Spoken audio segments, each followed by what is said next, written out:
Good morning. Welcome to JPDIS। So हम discuss कर रहे थे इकोनॉमिक 450 ऑफ विवेक सर, जो हमारे 2024 प्रीलिम्स के लिए बहुत इंपॉर्टेंट है। इकोनॉमिक सेक्शन जो है इसका, इसमें हम अगर देखेंगे तो current affair and static part दोनों इंक्लूड किया है। विद द इकोनॉमिक सर्वे हो गया या करंट अफेयर हो गया या हमारा स्टैटिक पार्ट हो गया। स्पेशली जो डिज़ाइन किया गया है वो 2024 प्रीलिम्स के लिए किया गया है। तो ये काफ़ी इम्पोर्टेंट है और इसमें हमने काफ़ी डिस्कस भी कर लिया है। जैसे हमने इसका जो हमारा फर्स्ट सेक्शन होता है ये कम्प्लीटली डिस्कस कर लिया है। फंडामेंटल GDP हो गया, हमारा इन्वेस्टमेंट हो गए, ग्रोथ हो गया, ये सब हमने कम्प्लीटली बहुत अच्छे से डिस्कस किया है। तो आपको प्लेलिस्ट मिल जाएगी बाकायदा, आप उसमें देख सकते हैं। फिर जो ये सेकेंड है इसमें हमने डिस्कस किया है टिल 160 क्वेश्चन तक। उसके बाद हम स्टार्ट करेंगे कल, ठीक है। और आज जो हम डिस्कस करेंगे वो budgeting and process and tax. तो यहाँ से आपको minimum 4 question and maximum UPSC decide करेगा, क्योंकि उसी को पता है कि मैक्सिमम कितना पूछना है, ठीक है। तो हो सकता है कि अगर उसको पैटर्न चेंज करना पड़े तो मनी एंड बैंकिंग से भी मान लीजिए 8 to 9 क्वेश्चन पूछता है UPSC, तो हो सकता है ये मनी एंड बैंकिंग का सेक्शन से 2-4 क्वेश्चन इधर लाकर 7 to 8 क्वेश्चन इस सेक्शन से भी पूछना स्टार्ट कर दे, क्योंकि टैक्स वाला जो इसमें प्रोग्राम है ना वो इम्पॉर्टेंट है UPSC के पॉइंट ऑफ व्यू से। तो इसीलिए हो सकता है इसका इस बार थोड़ा, मुझे ऐसा लग रहा है कि हो सकता है इसका, तो इसके थोड़े क्वेश्चन इंक्रीज हो सकते हैं, ठीक है। तो फिर स्टार्ट करते हैं। तो इसमें सबसे पहले बजट का जो है उसका क्वेश्चन यहाँ पर आप देख सकते हैं, स्टार्ट होता है 267 से, ठीक है। तो चलिए स्टार्ट करते हैं। उससे पहले मुझे लगता है आपको पहले बजट का थोड़ा सा बेसिक नॉलेज हो जाए। तो अगर हम बात करें तो जो बजट वर्ड है वो हमारे कॉन्स्टिट्यूशन में कहीं भी मेंशन नहीं है, ठीक है। ये कॉन्स्टिट्यूशन जो कहता है वो कहता है एनुअल फाइनेंशियल स्टेटमेंट, ओके। इसी को हम अपने जनरल लैंग्वेज में कहते हैं बजट। फिर ये जो आर्टिकल है 112 में मेंशन है एनुअल फाइनेंशियल स्टेटमेंट का, तो इतना आपको पता होना चाहिए। फिर हम देखते हैं जो बजट के, हमको पता है बजट के 2 सेक्शन होते हैं, एक होता है हमारा कैपिटल, एक होता है हमारा रेवेन्यू, ओके। तो रेवेन्यू एंड कैपिटल होते हैं। रेवेन्यू के दो होंगे, एक होगा रिसीप्ट का, एक होगा एक्सपेंडिचर का, ऐसे कैपिटल में भी होगा। एक होगा रिसीप्ट का and other is about the expenditure in the capital section. तो चलिए देखते हैं थोड़ा मतलब डायग्राम में, जिससे हमको आगे का समझ में रहे। ये थोड़ा इंपॉर्टेंट होगा, जिससे आपको जब क्वेश्चन आएंगे तो थोड़ा आप मतलब कॉन्फिडेंस भी होगा और आपको समझने में भी बहुत ईजी होगा। तो चलिए देख, ओके। तो ये आप देख सकते हैं, ये गवर्नमेंट रिसीप्ट की बात करता है बोथ सेक्शन में, चाहे वो रेवेन्यू रिसीप्ट हो या कैपिटल रिसीप्ट हो। तो इसके आपको जो कंपोनेंट है वो पता होने चाहिए इसमें। तो जैसे यहाँ पर जब टैक्स रेवेन्यू मतलब टैक्स से कितना पैसा आता है, रेवेन्यू रिसीप्ट मतलब कितना पैसा गवर्नमेंट के पास आता है डिफरेंट सोर्स से। तो एक हो सकता है जो टैक्स से पैसा आता है वो भी गवर्नमेंट का रेवेन्यू हो गया, और एक हो सकता है जो हमारे नॉन टैक्स रेवेन्यू, ठीक है। टैक्स में 2 पार्ट तो होंगे ही, डायरेक्ट एंड इनडायरेक्ट टैक्स, ये भी देखेंगे। बट रेवेन्यू में 2 टाइप से पैसे आ सकते हैं। एक हो सकता है टैक्स के थ्रू, जैसे GST हो गया हमारा, फिर इनकम टैक्स हो गया, तो इससे पैसा आए। और दूसरा हो गया नॉन टैक्स। नॉन टैक्स जैसे कि गवर्नमेंट ने कहीं पे लोन दे रखा है, जैसे हम मान लीजिए श्रीलंका को लोन दे रखा है, तो वो इंटरेस्ट पे करेगा, तो इंटरेस्ट वो हमारा नॉन टैक्स रेवेन्यू में आएगा, तो इंटरेस्ट पेमेंट हो गया, ठीक है। फिर जैसे हमारा हो गया, मान लीजिए जो RBI है वो, उसका जो शेयर होल्डिंग है वो किसके पास है, लार्जेस्ट गवर्नमेंट के पास है, गवर्नमेंट ओन करती है। तो RBI का जो प्रॉफिट होगा वो गवर्नमेंट को डिविडेंड देगा, तो वो जो डिविडेंड होगा वो गवर्नमेंट के नॉन टैक्स रेवेन्यू में के बजट में पार्ट में आएगा, ठीक है। फिर फीस एंड फाइन्स, जैसे UPSC के जो हम फीस देते हैं वो गवर्नमेंट के लिए नॉन टैक्स रेवेन्यू है। फिर यहाँ पर आप देखते हैं एक्सटर्नल ग्रांट्स, जैसे UK कभी कभी एक्सटर्नल ग्रांट्स देता है इंडिया को, या जैसे IMF हो गए, उसने भी कभी अगर ग्रांट दिया इंडिया को डेवलपमेंट के लिए, रूरल डेवलपमेंट हो सकता है या कोई स्कीम इम्प्लीमेंट करने के लिए, तो वो सब हमारे नॉन टैक्स रेवेन्यू में आते हैं। ये आपको याद रखना है, UPSC इन्हीं बेसिक पे पूछ सकता है और बहुत बार पूछता भी है, ठीक है। तो ये याद होना चाहिए। फिर ग्रांट हो गया, फिर ये स्पेशल असिस्टेंट, तो स्पेशल असिस्टेंट भी दिया जाता है, मतलब कोई गवर्नमेंट ने स्पेशल असिस्टेंट प्रोवाइड किया तो भी हमारे नॉन टैक्स रेवेन्यू का पार्ट है, ठीक है। तो ये पता होना चाहिए। फिर अगर हम टैक्स रेवेन्यू की बात करें तो इसमें हमें पता है टैक्स 2 टाइप्स के होते हैं, एक डायरेक्ट टैक्स होता है, एक इनडायरेक्ट टैक्स होता है, ठीक है। तो अगर हम टैक्स से डायरेक्ट टैक्स की बात करें तो कहते हैं लाइबिलिटी टू पे and burden of the tax falls on the same person, ठीक है। तो जैसे कि डायरेक्ट टैक्स क्या हुआ, मतलब जो पे करता है, जैसे जहाँ से टैक्स कलेक्शन होता है वो टैक्स का कलेक्शन पॉइंट एंड टैक्स पे करने वाला दोनों सेम पर्सन हो तो वो डायरेक्ट टैक्स है।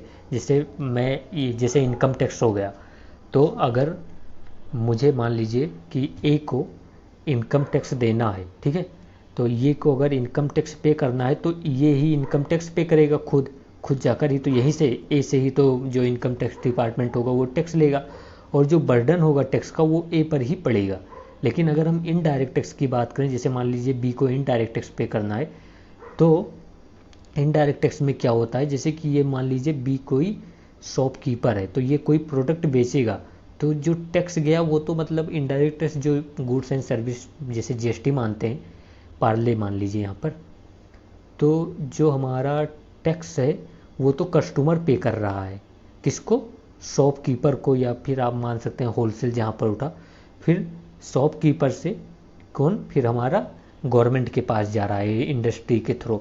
तो जो टैक्स है वो डायरेक्ट कस्टमर से थोड़ी ना ले रहा है, गवर्नमेंट डायरेक्ट नहीं ले रहा है कस्टमर से, बट जो टैक्स का बर्डन है वो डायरेक्टली कस्टमर पर पड़ता है। तो ऐसे आप पढ़ सकते हैं। बाकी अगर आपको थोड़ा इसमें कोई प्रॉब्लम हो तो आप ये या तो सर्च कर लीजिए या पर आप जस्ट कमेंट कीजिएगा, ये मेरी रिस्पॉन्सिबिलिटी कि आपको और अच्छे से समझाना। अभी आगे बढ़ते हैं।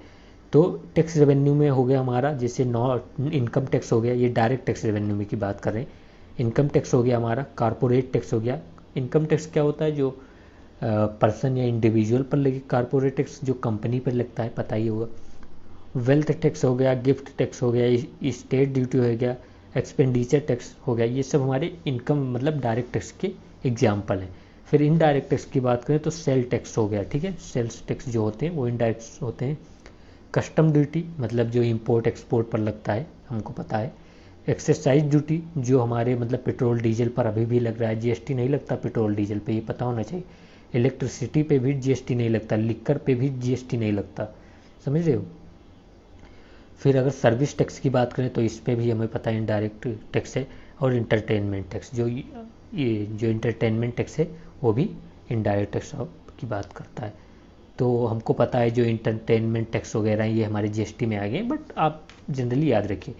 फिर हम बात करें अगर कैपिटल रिसिप्ट की, कि कैपिटल से मतलब कैपिटल रिसिप्ट मतलब जो या तो मतलब कोई एसेट को बेच कर आती हो या फिर कहीं से लोन लिया हो, तो वो हमारा कैपिटल रिसिप्ट होता है। अभी यहाँ पर देखिए रिकवरी ऑफ लोन्स, जैसे श्रीलंका को जो लोन दिया था, तो अगर वो डिविडेंड पे करेगा तो वो रेवेन्यू रिसिप्ट होगा, non tax revenue receipt. But अगर वो श्रीलंका वाले अपना प्रिंसिपल भी रिटर्न कर दें तो वो हमारा क्या होगा, कैपिटल रिसिप्ट का पार्ट होगा, ठीक है। फिर अगर डिसइन्वेस्टमेंट की बात करें तो जैसे कि हमें पता है कि अगर शेयर होल्डिंग गवर्नमेंट कंपनीज की एपीएसयू की बेची जा रही है प्राइवेट इंडिविजुअल को, तो वो भी हमारा कैपिटल रिसिप्ट का पार्ट होगा, क्योंकि गवर्नमेंट जो है वो एसेट डिक्रीज हो रही। तो कैपिटल का यही एक मतलब एक डिफिनीशन सिंपल सी होती है कि जो इम्पैक्ट करे एसेट एंड लाइबिलिटी पर। तो अगर डिसइन्वेस्टमेंट कर रहे हो तो गवर्नमेंट की एसेट जो है वो डिक्रीज हो रही, तो एसेट पे इम्पैक्ट पड़ रहा है, ठीक है। फिर ये कह रहा है बोरोइंग, यस बोरोइंग जो है वो भी हमारे आप कह सकते हैं कि कैपिटल का ही पार्ट होता है, कह सकते हैं, मतलब ये होता ही है। अगर आपने कहीं से बोरो किया तो वो कैपिटल का पार्ट होगा। बट अगर जो आप इस पर डिविडेंड पे करेंगे वो आपके रेवेन्यू एक्सपेंडिचर का पार्ट होगा, अभी आगे हम देखेंगे, रेवेन्यू एक्सपेंडिचर का पार्ट होगा, ठीक है। फिर प्रोविडेंट फंड मतलब जो वेरियस टाइप के स्मॉल सेविंग फंड होते हैं, आपने देखा होगा, जैसे जो हमारे सुकन्या समृद्धि योजना है, तो इस फंड का पैसा मतलब जैसे स्मॉल सेविंग फंड जो होते हैं, जैसे आपने पोस्ट ऑफिस सेविंग फंड देखा होगा, तो इस सेविंग, ये कोई पोस्ट ऑफिस सेविंग जो पैसा होता है वो बैंक में नहीं जाता, वो पैसा गवर्नमेंट की के पास जाता है और गवर्नमेंट ही उस पर जो इंटरेस्ट पेमेंट करती है, ठीक है। तो ये पैसा जो गवर्नमेंट ने स्मॉल सेविंग फंड से या प्रोविडेंट फंड से या सुकन्या समृद्धि योजना से या किसान विकास पत्र से, ये सब याद रखना है आपको जो बोल रहा हूँ, किसान विकास पत्र से, इससे जो भी पैसा गवर्नमेंट को मिला वो सब हमारे कैपिटल रिसीप्ट का पार्ट है, क्योंकि वो एक टाइप का लोन ही है ना, समझ रहे हो। लोन चाहे इंटरनेशनल हो या नेशनल हो, दोनों कैपिटल रिसीप्ट का ही पार्ट होता है, ठीक है। तो लोन देना, लोन लेना, it is a capital receipt part, okay. फिर अब नेक्स्ट देखते हैं। अब हम देखेंगे क्या, अपना कैपिटल, और हो सकता है ये आपको ज़्यादा क्लियर ना दिख रहा हो, बट बी कॉन्फिडेंट, ये हो जाएगा आपका। तो यहाँ पर देखिए बजट, जो गवर्नमेंट का बजट है उसमें एक्सपेंडिचर पार्ट को देखते हैं, मैं आपको बताऊंगा तो आपको क्लियर होता जाएगा।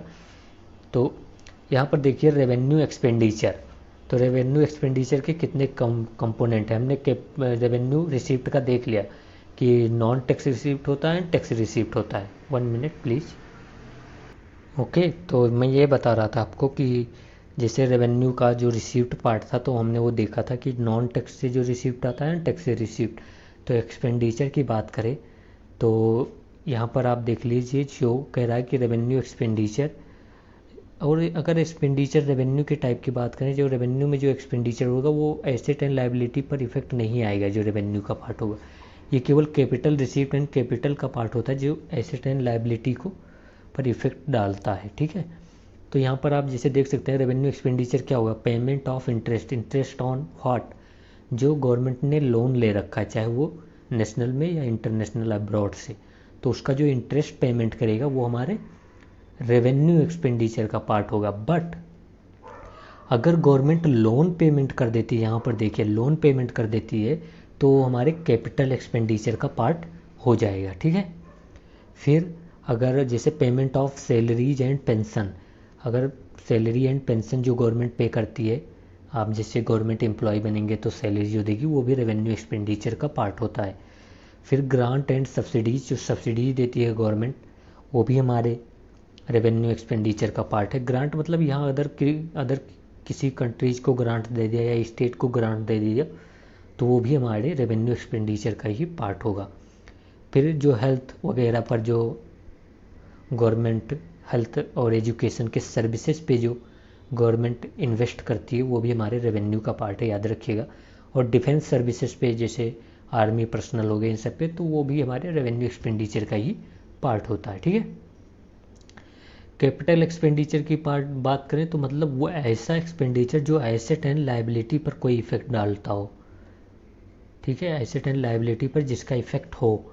तो जैसे हमने बताया रोड बनाया, ब्रिज बनाया, बिल्डिंग बनाया, तो ये सब क्या इंफ्रास्ट्रक्चर क्रिएट कर रही है, एक प्रकार की एसेट क्रिएट कर रहे हैं, ठीक है। तो इससे गवर्नमेंट की एसेट इंक्रीज हो जाती है, तो ये कैपिटल एक्सपेंडिचर हो गया। परचेस ऑफ लैंड, फिर अगर लैंड और मशीनरी परचेस की जा रही है तो इससे गवर्नमेंट के जो एसेट है वो तो इंक्रीज ही हो रही है ना।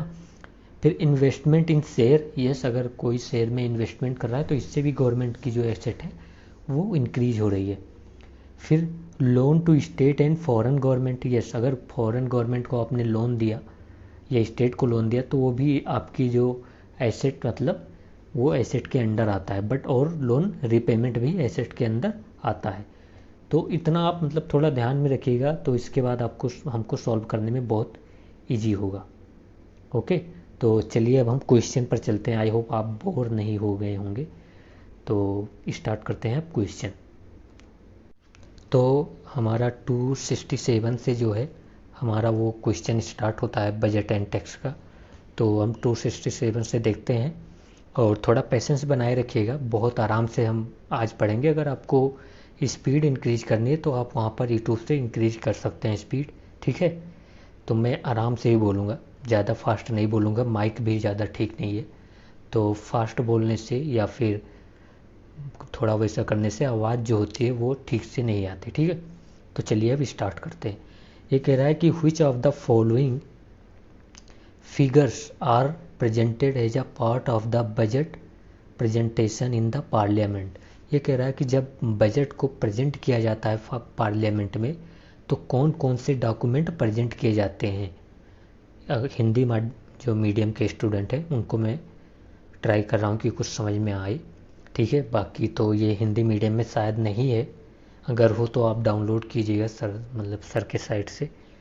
फिर देखिए यहाँ पर फर्स्ट कह रहा है कि बजटेड रिसीप्ट, यस, जो जितना पैसा आया वो, एक्सपेंसेस जितना खर्च करना है वो, for the next financial year, yes it is presented कि नेक्स्ट फाइनेंशियल ईयर में आप कितना खर्च करने जा रहे हैं, मतलब आने वाले फाइनेंशियल ईयर में। यही तो होता है कि हम आने वाले फाइनेंशियल ईयर में हम कितना हमारे पास टैक्स आएगा, जिसको हम कहते हैं एस्टिमेटेड रेवेन्यू एंड एक्सपेंडिचर।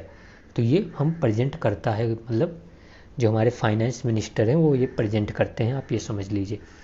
फिर सेकंड कह रहा है budgeted receipt and expenses for the current financial year. जो करंट फाइनेंशियल ईयर होता है उसको हमको पता है उसका भी जो जितना मतलब एक्सपेंडिचर कितना हुआ, कितना रिसीप्ट आया था, उसको भी प्रेजेंट किया जाता है, ठीक है। फिर कह रहे हैं revise receipt and expense for the current financial year. Yes, जब ये करंट फाइनेंशियल ईयर जैसे एंड आया हुआ तो उसका जो कितना रिवाइज एस्टिमेट आया कि क्या रिसीप्ट होगा, क्या एक्सपेंसेस होंगे, वो भी प्रेजेंट करते हैं। फिर कह रहे हैं actual receipt and expenses for the last financial year, मतलब जो फाइनेंशियल ईयर चला गया, ठीक है, तो उसमें कितना एक्चुअली में कितना टैक्स हुआ, क्योंकि स्टार्टिंग में तो वो एक एस्टिमेट लगाते हैं ना कि हाँ इतना टैक्स आएगा, इतना एक्सपेंडिचर होगा, but it is quite possible कि वो इंक्रीज डिक्रीज हो जाए, ठीक है। कोई ब्रह्मा तो है नहीं कि लिख दिया तो लिख दिया, फिर भी ब्रह्मा का लिखा भी कहते हैं कि महादेव मिटा सकते हैं, ठीक है। तो एक्चुअल में क्या उनको मिला वो भी प्रेजेंट किया जाता है। तो यहाँ पर हमारे सारे ऑप्शन करेक्ट हैं, ठीक है। तो डी यहाँ पर हो जाएगा। बाकी अगर ना समझ में आए तो आपको पता है क्या करना है, कमेंट करना है। मैं आप पूछ सकते हैं, मैं प्रॉपर रिप्लाई करता हूँ, वैसे कमेंट ही नहीं आता क्या रिप्लाई करूँगा।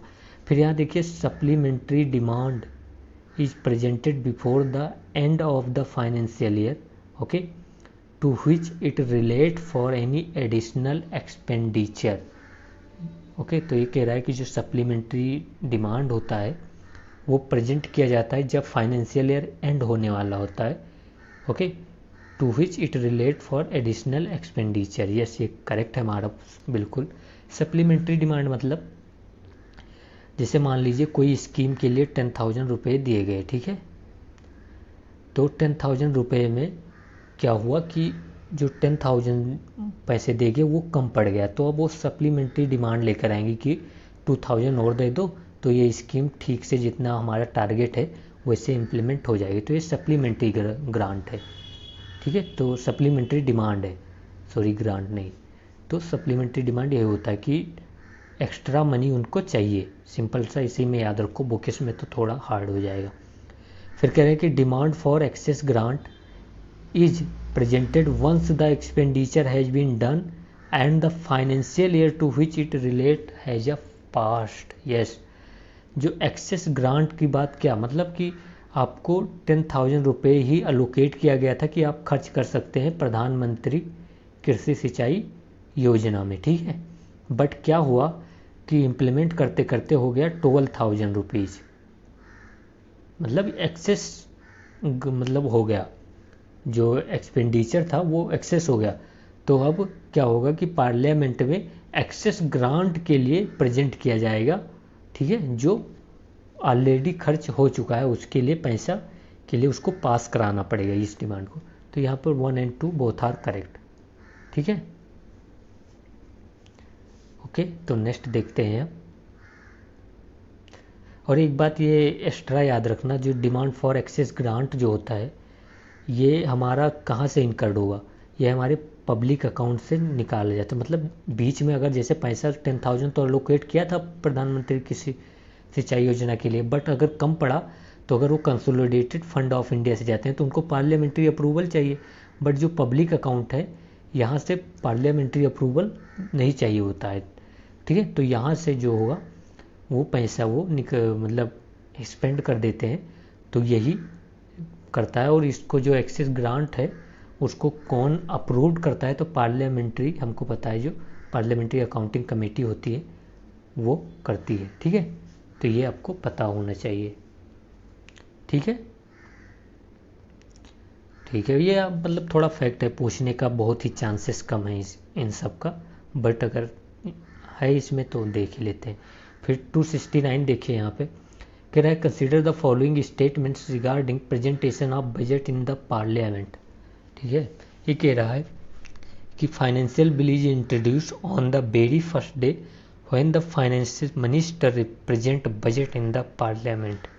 तो ये बिल्कुल सही है, जब बजट प्रेजेंट किया जाता है पार्लियामेंट तभी फाइनेंशियल बिल भी आता है। तो हम क्या मतलब सीक्वेंस क्या है पास होने का, तो आप याद रखिए जैसे बजट आया और इसी के साथ फाइनेंशियल बिल भी आ जाएगा। फिर क्या होगा, हमारा जनरल डिस्कशन उस पर चलेगा। फिर क्या होगा, जनरल डिस्कशन के बाद उस पर हाउस एडजर्नमेंट होता है। हाउस एडजर्नमेंट, जब हाउस एडजर्नमेंट क्यों होगा, हाउस एडजर्नमेंट इसलिए होता है कि कोई क्वेश्चन हो तो पूछ सकते हैं उसके बाद भी इम्पोर्टेंस। फिर हाउस एडजर्नमेंट के बाद क्या होगा, उसके बाद वोटिंग होगी क्योंकि फाइनेंशियल बिल प्रेजेंट किया गया था तो वोटिंग भी होगी। फिर जब वोटिंग हो जाएगी, वोटिंग किसके लिए, voting for the demand of grants. Okay, demand of grant के लिए वोटिंग्स होगी, ये आप सीक्वेंस याद रखिएगा। फिर वोटिंग के बाद अप्रोप्रिएशन बिल पास हो जाएगा। अप्रोप्रिएशन में कितना अमाउंट आप निकाल सकते हैं, ये appropriation bill consolidated fund of India से। तो ये सही है, हमारा फाइनेंशियल बिल जो प्रेजेंट किया जाता है फर्स्ट डे ही। फिर कह रहे हैं जो अप्रोप्रिएशन बिल हो जाए is introduce after the voting on demand of grant is over. मैंने बताया कि डिमांड ऑफ ग्रांट के बाद ही अप्रोप्रिएशन बिल आता है, तो 1 and 2 बोथ आर करेक्ट। ठीक है, फिर यहाँ पर देख लीजिए 270 क्वेश्चन। ये कह रहा है कंसीडर द फॉलोइंग स्टेटमेंट। ये कह रहा है कि demand for grant are not approved in vote on account. तो डिमांड फॉर जो ग्रांट होता है वो अप्रूव नहीं होता इन ओट ऑन अकाउंट, ये बिल्कुल सही है। ठीक है, फिर कह रहे हैं कि demand for grants of union territory without assembly कह सकते हैं, लेजिस्लेचर कह सकते हैं, are approved as a part of the union budget. Yes, जो मतलब यूनियन टेरिटरी से जो टैक्स भी होगा वो कहाँ जाता है, तो कंसोलिडेटेड फंड ऑफ इंडिया में जाएगा।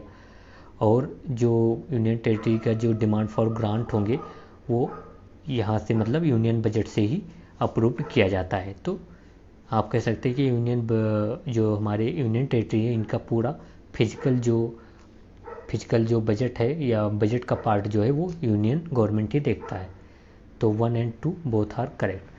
फिर कह रहे हैं कि Rajya Sabha does not vote on demand for grant but can discuss. ये बहुत इंपॉर्टेंट है, जो हमारे यूपीएससी ने पूछ भी रखा है इस पर, ये ऑप्शन डायरेक्ट रिपीट किया है। ठीक है, तो राज्यसभा जो है वो vote on demand for grant पे डिस्कस कर सकती है बट वोट नहीं कर सकता राज्यसभा। ठीक है, तो ये आपको पता होना चाहिए। ठीक है, तो आई होप आपको ये पता होगा। हम नेक्स्ट देख, यहाँ पर आप ये इस क्वेश्चन में ये फर्स्ट स्टेटमेंट देखिए, अगर आपको समझ में मुझे लगता है ना क्या पता मत आई हो, तो ये देखिए जो कह रहा है कि demand for grants are not approved in vote on account. Vote on account कब होता है, जब हमारा जो जनरल बजट होता है या जो हमारा बजट होता है वो पास नहीं होता, तो गवर्नमेंट क्या कहती है कि हमें ओट एन अकाउंट चाहिए पैसा खर्च करने के लिए कंसोलिडेटेड फंड ऑफ इंडिया से। मतलब आप समझ लीजिए जैसे हमारा न्यू ईयर मान लीजिए 1 अप्रैल से स्टार्ट होता है। ठीक है, न्यू फाइनेंशियल ईयर मान लीजिए, तो अगर न्यू फाइनेंशियल ईयर 1 अप्रैल तक जो गवर्नमेंट को पैसा खर्च करने का जो बिल होता है अप्रोप्रिएशन बिल वो एंड हो जाता है 1 अप्रैल तक, बट इट इज़ नॉट, मतलब हो सकता है कि ऐसा भी हो कि जो बजट न्यू बजट है वो 1 अप्रैल तक पास ना हो। ठीक है, डिले हो जाए। तो अगर डिले हो गया तो अब गवर्नमेंट का जो एक्सपेंडिचर है, जो गवर्नमेंट को पैसे की ज़रूरत है वो कहाँ से आएगी, क्योंकि जो लास्ट ईयर का जो इसमें दिया हुआ था कि कितना आप खर्च कर सकते हैं वो केवल 1 अप्रैल तक था, उसके बाद वो वैलिड नहीं है वो बिल। तो अब गवर्नमेंट क्या कहेगी कि वो पार्लियामेंट में लाएगी वोट ऑन अकाउंट, और इसमें क्या होगा कि गवर्नमेंट जो होगी वो कंसोलिडेटेड, मतलब पार्लियामेंट जो होगा वो अलाउ करेगा कि आप कंसोलिडेटेड फंड ऑफ इंडिया से पैसे यूज कर सकते हैं जब तक आपका अप्रोप्रिएशन बिल और बजट पास नहीं हो जाता पार्लियामेंट में। ठीक है, आवाज़ आ रही होगी कुत्ते की, इसलिए स्टॉप करता हूँ। ओके, फिर से वो आने लगी। चलिए स्टार्ट रखते हैं।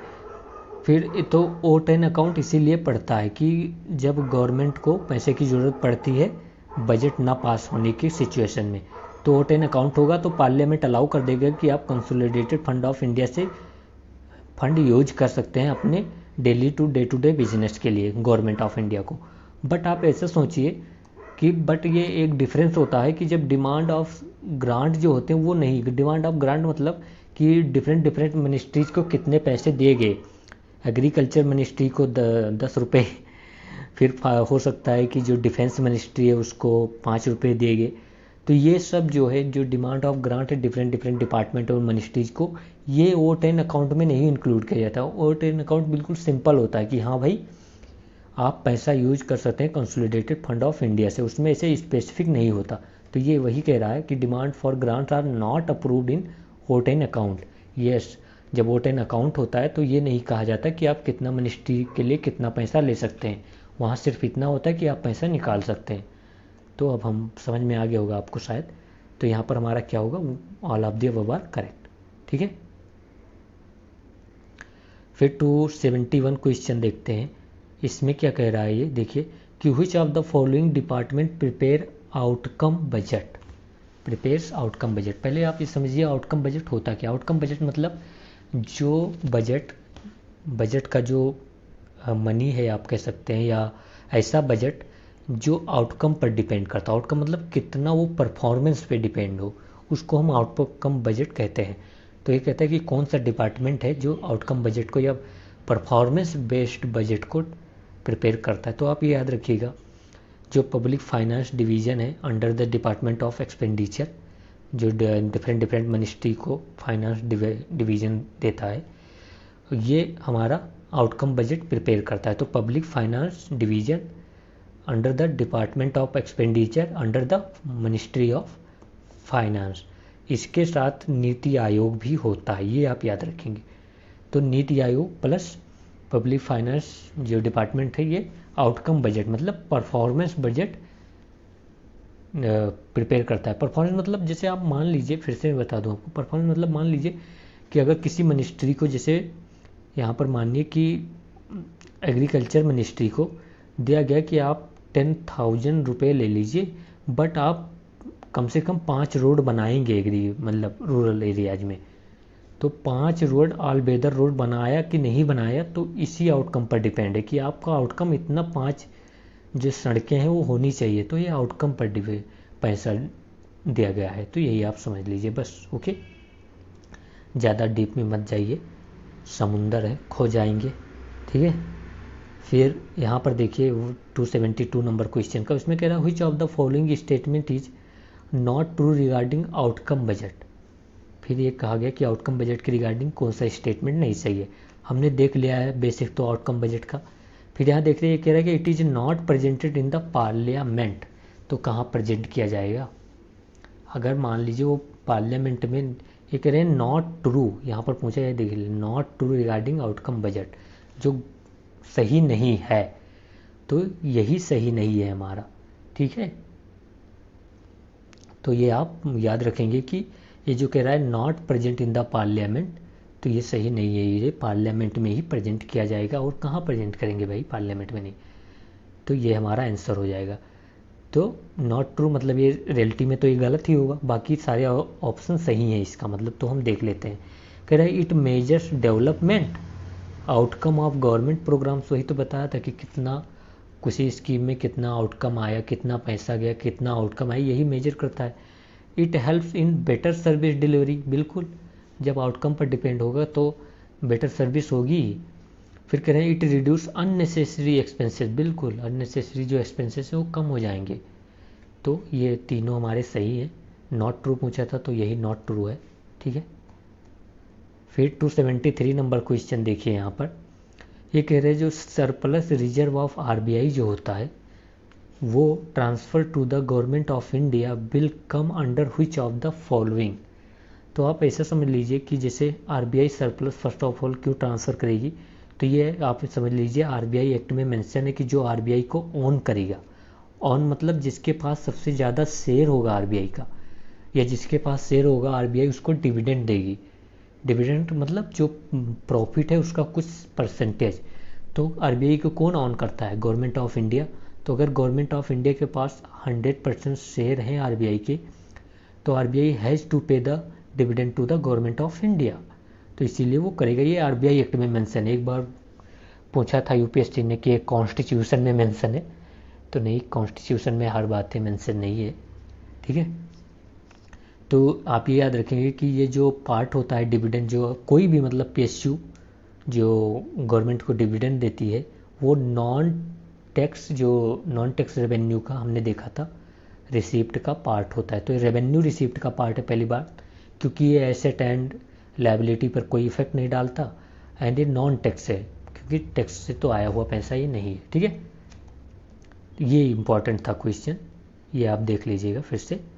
फिर 274 नंबर क्वेश्चन देखिए, ये कह रहा है the grant in aid given by the central government to the state government and local bodies for creation of capital asset are classified in the union budget under. ये कह रहा है कि जो यूनियन गवर्नमेंट है वो ग्रांट देती है स्टेट गवर्नमेंट को एंड लोकल बॉडी को, तो वो यूनियन गवर्नमेंट के किस पार्ट के अंडर आएगा? कैपिटल पार्ट के अंदर आएगा कि रेवेन्यू एक्सपेंडिचर के अंडर आएगा? तो हमने देखा था कि जो ग्रांट वाला पार्ट है, जब हमने स्टार्टिंग में देखा था इसलिए मैंने वो देखा था कि जो ग्रांट वाला पार्ट है वो हमारा आता है जो सेंटर का, वो आएगा हमारे रेवेन्यू एक्सपेंडिचर में। हमने वो देखा था स्टार्टिंग में कि रेवेन्यू एक्सपेंडिचर में आता है, ठीक है। तो आई थिंक आपको ये पता चल गया होगा। और इसमें जो ये ग्रांट दिया गया है स्टेट को, मतलब creation of the capital asset, ये मतलब टोटली मतलब स्टेट की चॉइस होती है कि वो कैपिटल में एक्सपेंड कर मतलब स्पेंड करना चाहता है या फिर रेवेन्यू एक्सपेंडिचर होना, तो ये चॉइस उसी की होती है, ठीक है। फिर ये 275 नंबर क्वेश्चन देख लीजिए, अच्छा क्वेश्चन है काफ़ी। इसमें कह रहा है कि the term effective capital expenditure is equal to centre's capital expenditure plus. तो इफेक्टिव कैपिटल एक्सपेंडिचर मतलब, तो जो इफेक्टिव कैपिटल एक्सपेंडिचर होगा, effective capital expenditure is equal to capital expenditure, okay, capital expenditure plus grant. Grant कौन? जो local body को या state को, जो शुरू में हमने देखा था ना स्टार्टिंग में, grant given by the union government to state and local bodies for the, okay. तो ये कैपिटल एसेट यही इसी में आता है, जो ग्रांट देता है state for the creation of capital asset to the local bodies and हमारे स्टेट को, आप समझ चुके होंगे वाले। तो ये इसमें हमारा क्या हो जाएगा? बी करेक्ट हो। Grant given to state for the creation of capital asset, यहाँ पर लोकल बॉडी भी हो सकता है। तो इससे हम कहते हैं इफेक्टिव, मतलब जो मेन रूप से कितना कैपिटल एक्सपेंडिचर हुआ है। तो कैपिटल एक्सपेंडिचर जो यूनियन गवर्नमेंट ने किया वो तो कैपिटल एक्सपेंडिचर, प्लस जो गवर्नमेंट ने ग्रांट दे दिया स्टेट को और लोकल बॉडीज को कि जाओ और इससे कैपिटल क्रिएट करो तुम लोग, तो वो भी ऐड कर लेंगे। तो इतना मेन रूप से कंट्री में कैपिटल जो हुआ वो यूनियन गवर्नमेंट के कैपिटल एक्सपेंडिचर का पार्ट हो गया, ठीक है।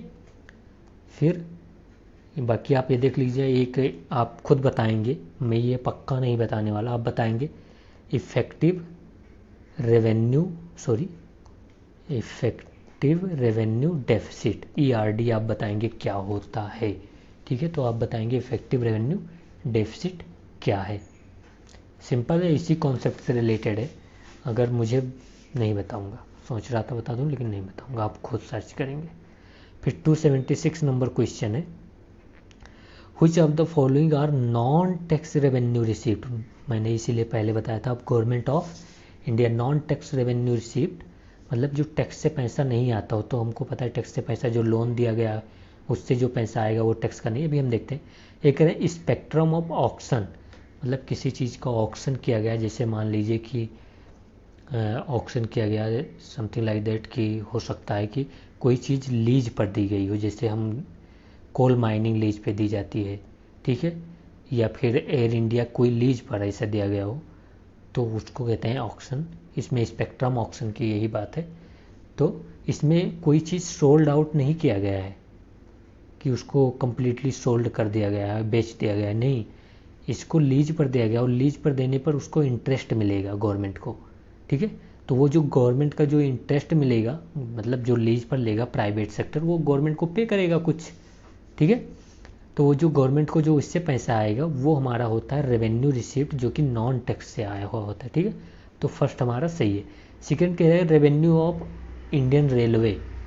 तो जो इंडियन रेलवे का रेवेन्यू है वो गवर्नमेंट के रेवेन्यू का पार्ट नहीं है, ये समझ लीजिए आप। इंडियन रेलवे का रेवेन्यू मतलब जो टैक्स हो गया, मतलब जो टिकट वगैरह, सॉरी, जो टिकट वगैरह इंडियन रेलवे ने बेचा, या जो प्लेटफॉर्म का टिकट बेचा, या फिर अदर से जो भी रेलवे ने अपना रेवेन्यू जनरेट किया, वो गवर्नमेंट के रेवेन्यू का पार्ट नहीं होता, क्या फिजिकल जो बजट का पार्ट है। क्योंकि जो रेवेन्यू ये यहाँ पर मतलब रेलवे ला रहा है वो रेलवे के रेवेन्यू का पार्ट है, वो रेलवे का रेवेन्यू है। रेलवे अगर डिविडेंड देता है गवर्नमेंट को, तब वो गवर्नमेंट के रेवेन्यू का पार्ट होगा, जो कि पार्ट होगा नॉन टैक्स रेवेन्यू का, समझ रहे हो। तो जो डिविडेंड देंगे ये लोग, आरबीआई हो गया, रेलवे हो गया, जो भी पीएसयूज है, डिविडेंड होता है गवर्नमेंट के रेवेन्यू का पार्ट, बट जो वो लोग कमाते हैं वो डायरेक्टली रेवेन्यू का पार्ट गवर्नमेंट का नहीं हो जाता, समझ गए होंगे। तो ये 2 हमारा इनकरेक्ट है, फर्स्ट इज करेक्ट। फिर थर्ड कह रहे हैं examination fees of union public service commission, yes, जो यूपीएससी की फ़ीस होती है वो गवर्नमेंट के पास जाती है, तो ये आप समझ गए होंगे। तो 1 and 3 आर करेक्ट। ये सब हमारे नॉन टैक्स रेवेन्यू रिसीप्ट है। वहाँ पर हमने देखा था ना फीस, जब हमने स्टार्टिंग में देखा तो फीस वहाँ पर देखा था हमने, फीस एंड फाइन दोनों थे, ठीक है। फिर नेक्स्ट पर देखते हैं अब हम। ओके, तो 277 नंबर क्वेश्चन देखते हैं। इसमें कह रहा है which of the following are non डेप्ट, इस पॉइंट पे फोकस कीजिए। नॉन डेप्ट मतलब जो गवर्नमेंट के लोन वाले सेक्शन में ना आता हो, गवर्नमेंट का वो लोन का पार्ट ना हो, जो गवर्नमेंट की एसेट एंड जो आप कह सकते हैं कि जो गवर्नमेंट के लिए डेप्ट ना क्रिएट करता हो। आप सिंपल सी बात कर रहे हैं कि गवर्नमेंट को डेप्ट क्रिएट ना होता हो, जिससे गवर्नमेंट के लोन वाले पार्ट में ना आता हो। सिंपल में कैपिटल रिसीप्ट क्या है गवर्नमेंट ऑफ इंडिया का, नॉन डेप्ट है यहाँ पर, ये याद रखना। अगर वैसे सिंपल में कैपिटल रिसीप्ट होता तो अलग पार्ट, तो यहाँ नॉन डेप्ट क्रिएटिंग कैपिटल रिसीप्ट का पार्ट है, मतलब जो गवर्नमेंट का लोन वाला पार्ट है वो इसमें नहीं आएगा। तो डिसइन्वेस्टमेंट है, ये तो लोन है नहीं, गवर्नमेंट शेयर होल्डिंग बेच रही है और पैसा ले रही है, तो ये लोन तो नहीं ले रही है ना इसमें, तो ये हमारा पार्ट होगा नॉन डेप्ट का, कैपिटल रिसीप्ट का, ठीक है। फिर कह रहे हैं रिकवरी ऑफ लोन्स, अगर किसी गवर्नमेंट ऑफ इंडिया ने किसी को लोन, जैसे श्रीलंका को लोन दे दिया और उसका प्रिंसिपल ला रहे हैं इंडिया में, तो इससे तो ये तो कोई गवर्नमेंट का लोन मतलब लोन गवर्नमेंट ले तो नहीं रही है, ये तो अपना लोन रिटर्न ला रही है ना, किसी से लोन नहीं ले रही है, तो ये भी नॉन डेप्ट क्रिएटिंग कैपिटल रिसीप्ट है। बट एक बात मैं आपको एक्स्ट्रा पॉइंट बता दूं कि जो लोन रिकवरी होती है वो तो हमारे कैपिटल रिसीप्ट का पार्ट है, बट जो लोन पर इंटरेस्ट श्रीलंका पे करेगा वो हमारे रेवेन्यू रिसीप्ट का पार्ट है, तो ये याद रखेंगे। और सेम एज ए मतलब इसका अपोजिट इंडिया में भी होता है। अगर इंडिया ने किसी से लोन ले रखा है, मान लीजिए यूएसए से, तो यूएसए से को जो इंडिया डिविडेंड देगा उस लोन पे, वो इंडिया के किसके रेवेन्यू एक्सपेंडिचर का पार्ट होगा। बट अगर इंडिया जो होगा प्रिंसिपल रिटर्न कर दे तो वो हमारे कैपिटल एक्सपेंडिचर का पार्ट होगा, ठीक है, आप शायद समझे होंगे। तो डिसइन्वेस्टमेंट, यस, नॉन डेप्ट क्रिएटिंग कैपिटल रिसीप्ट है। रिकवरी ऑफ लोन, यस, ये भी नॉन डेप्ट क्रिएट कर रहा है। थर्ड कह रहा है public account receipt, public account receipt में कौन होता है, national small saving fund, okay, national small saving fund होते हैं, जिसमें जैसे सुकन्या योजना हो गया हमारा ये, या प्रोविडेंट फंड हो गए, या फिर जो जिसने भी स्मॉल सेविंग फंड है, इस स्मॉल सेविंग फंड है, या किसान विकास पत्र हो गए, तो ये सब मतलब इसमें जो पब्लिक पैसा जमा करती है या सेविंग करती है, और इस पर गवर्नमेंट जो होगा, गवर्नमेंट यहाँ पर इंटरेस्ट देगा, ठीक है। तो ये सब पैसा जो है वो गवर्नमेंट लोन, ये कोई बैंक नहीं होता, ये गवर्नमेंट लोन नहीं देती, ये गवर्नमेंट खुद यूज करती है पब्लिक का पैसा इन स्मॉल सेविंग स्कीम का, और गवर्नमेंट जो होती है वो पब्लिक को क्या देती है, डिविडेंड देगी, ठीक है। तो ये आपको पता होना चाहिए। तो अगर गवर्नमेंट मान लीजिए स्मॉल सेविंग फंड से पैसा उठा रही है, नेशनल स्मॉल सेविंग फंड से, तो इसका मतलब गवर्नमेंट लोन तो ले रही है ना पब्लिक से। ये पब्लिक का ही तो पैसा था स्मॉल सेविंग फंड में, लेकिन अब गवर्नमेंट ने ले लिया, तो ये एक प्रकार का लोन है। और लोन नॉन डेप्ट नहीं है, डेप्ट क्रिएटिंग पब्लिक कैपिटल एसेट है। लोन जो है ये डेप्ट क्रिएट कर रहा है गवर्नमेंट के ऊपर, ये लोन है, ठीक है। तो ये नहीं होगा। फिर cash management bill, government securities हो गया, डेटेड सिक्योरिटीज़ हो गए, ये तीनों हमारे, और कैश मैनेजमेंट बिल हो गया, ये हमारे यूनियन गवर्नमेंट इशू करती है लोन लेने के लिए मार्केट से। तो ये भी डेप्ट क्रिएटिंग कैपिटल एसेट हो गया। तो 2 और 3 नहीं होंगे, ठीक है। तो 1 और 2 ओनली आर करेक्ट। कन्फ्यूज मत होइएगा, यही 1 और 2 होगा। आप फिर से इसको अगर आपको समझ में ना आए तो फिर से आप इसको ज़रा कहते हैं कि आप रिवर्स करके देखिएगा, तो आपको समझ में आ जाएगा, ठीक है। ठीक है, अब हम एक बात और मैं आपको बता दूं, जो ये पब्लिक अकाउंट रिसिप्ट जो होता है, इसमें पार्लियामेंट का अप्रूवल नहीं मतलब तुरंत नहीं चाहिए होता है, ये ऐसा आप समझ सकते हैं, ठीक है। पब्लिक अकाउंट रिसिप्ट में, क्योंकि स्मॉल सेविंग फंड का इसमें आता है, तो स्मॉल सेविंग फंड के जितने भी नेशनल स्मॉल सेविंग फंड हो गए, उनका पैसा जो पब्लिक जो सेव करती है वो पब्लिक अकाउंट में ही जाता है, ये भी आप याद रखेंगे। और ये parliament approval day by day ज़रूरत नहीं होती, तो ये आप याद रखेंगे।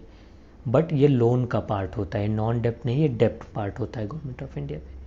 फिर नेक्स्ट देखते हैं,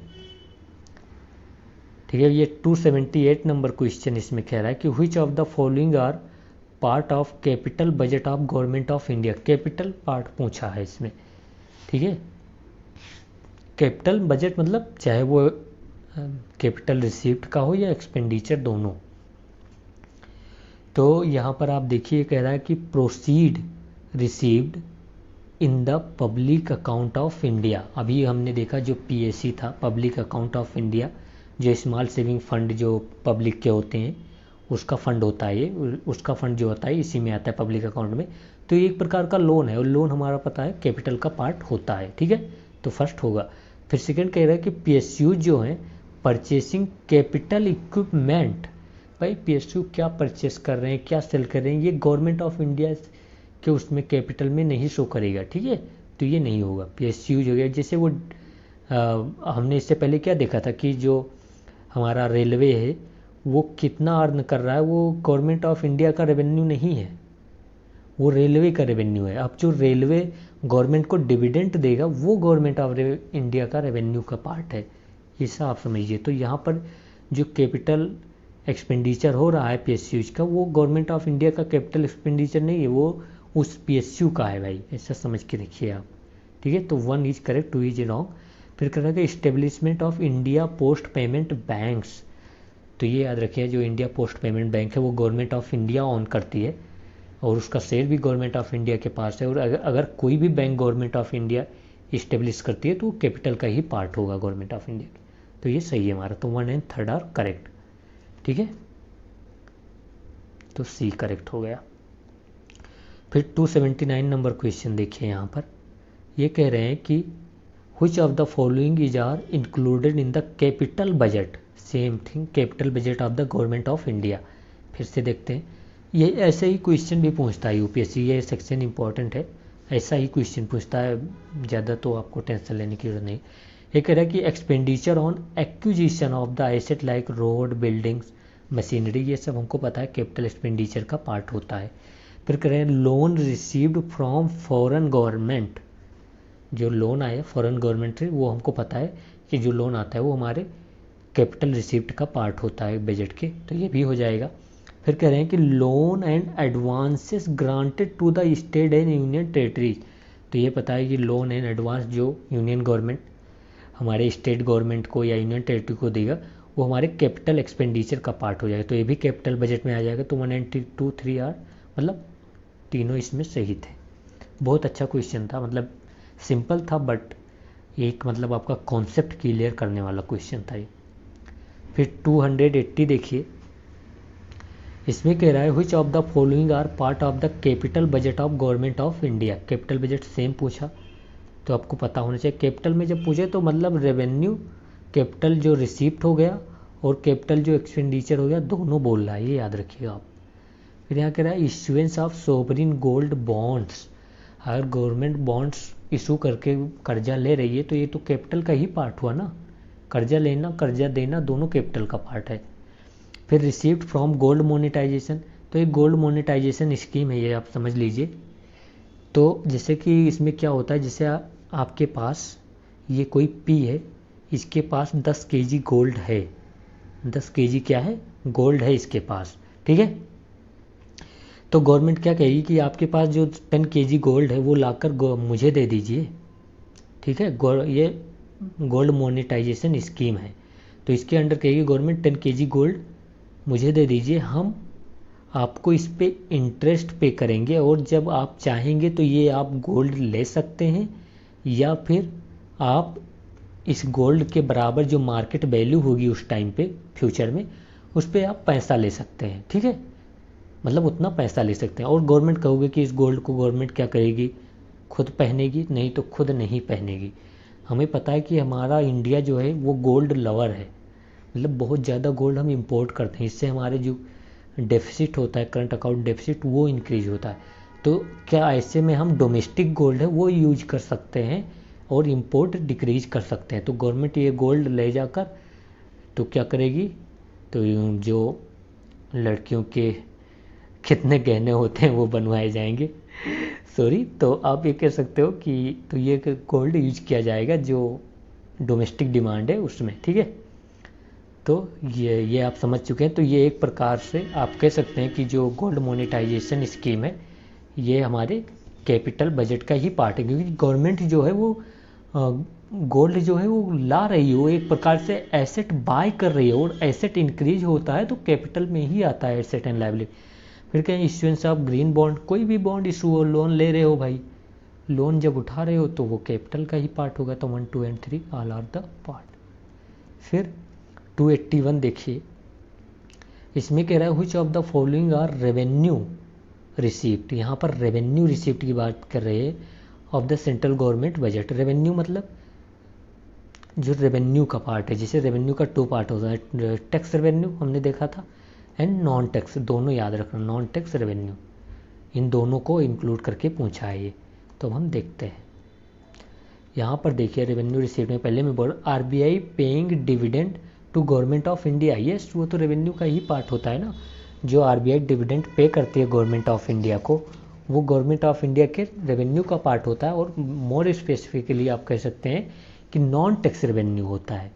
ये जो डिविडेंड है होता है, कोई भी पीएसयू जो डिविडेंड पे करेगा गवर्नमेंट ऑफ इंडिया को, वो नॉन टैक्स रेवेन्यू का पार्ट होगा गवर्नमेंट ऑफ इंडिया के बजट में, ठीक है। तो फर्स्ट इज करेक्ट, रेवेन्यू का पार्ट है।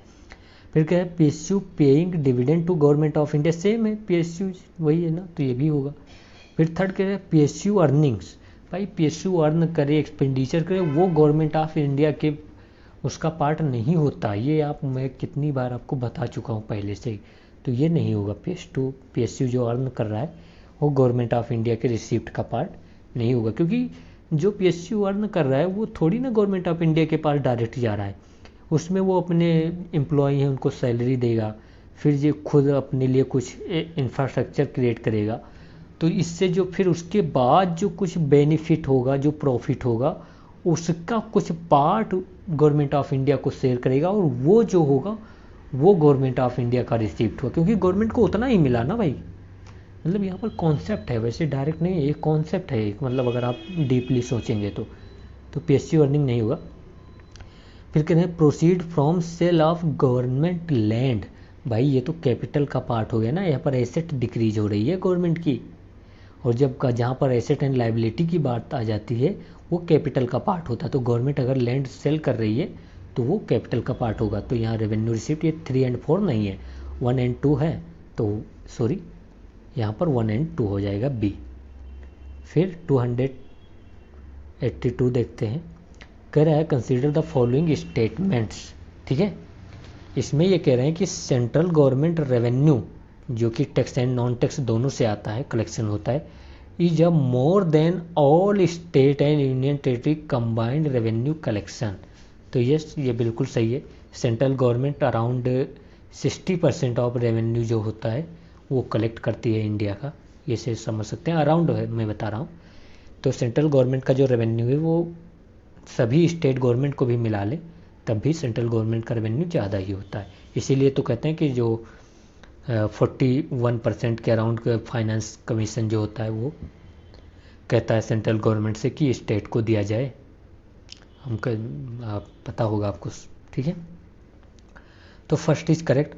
फिर second correct, the central government expenditure is more than all state and union territory combined expenditure. अगर फर्स्ट सही है तो सेकंड गलत ही होगा, क्योंकि अगर मान लीजिए पहली बात जो ऑल स्टेट यहाँ पर बोला, अगर ऑल स्टेट की बात करें तो ऑल स्टेट के कुछ अपने भी टैक्स रेवेन्यूज होते हैं, चाहे वो जीएसटी की बात हो या अदर टैक्स की बात हो, तो स्टेट के कुछ अपने भी रेवेन्यू होते हैं, ठीक है। वो हो गया, वो एक्सपेंड करेगा स्टेट। फिर बात है कि सेंट्रल गवर्नमेंट खुद अपने शेयर का 41% स्टेट को दे देता है, तो वो भी स्टेट एक्सपेंड करेगा, तो कैसे वो सेंट्रल गवर्नमेंट का ज़्यादा हो जाएगा स्टेट से। पॉइंट है ना भाई। आप जैसे मानिए यहाँ पर कि 100 रुपये सेंट्रल गवर्नमेंट के पास है, ठीक है, 100 रुपये सेंट्रल गवर्नमेंट के पास है और स्टेट यहाँ पर जो है सभी, तो स्टेट के भी तो जैसे यहाँ पर मान लीजिए जीएसटी जो है वो इम्प्लीमेंट हुई, तो जीएसटी में क्या होता है, एक स्टेट जीएसटी पार्ट होता है, तो कुछ जीएसटी का पार्ट जो जैसे कुछ जीएसटी का पार्ट ये तो होता है, कुछ स्टेट एंड सेंट्रल गवर्नमेंट के बीच शेयर होता है, ठीक है, जो होता है। तो स्टेट एंड सेंट्रल गवर्नमेंट के बीच जो शेयर होता है, मान लीजिए 9 यहाँ पर 100 रुपये जब स्टेट के पास सेंट्रल गवर्नमेंट के पास गया, तो 100 रुपये सब मिला के स्टेट के पास भी आ गया।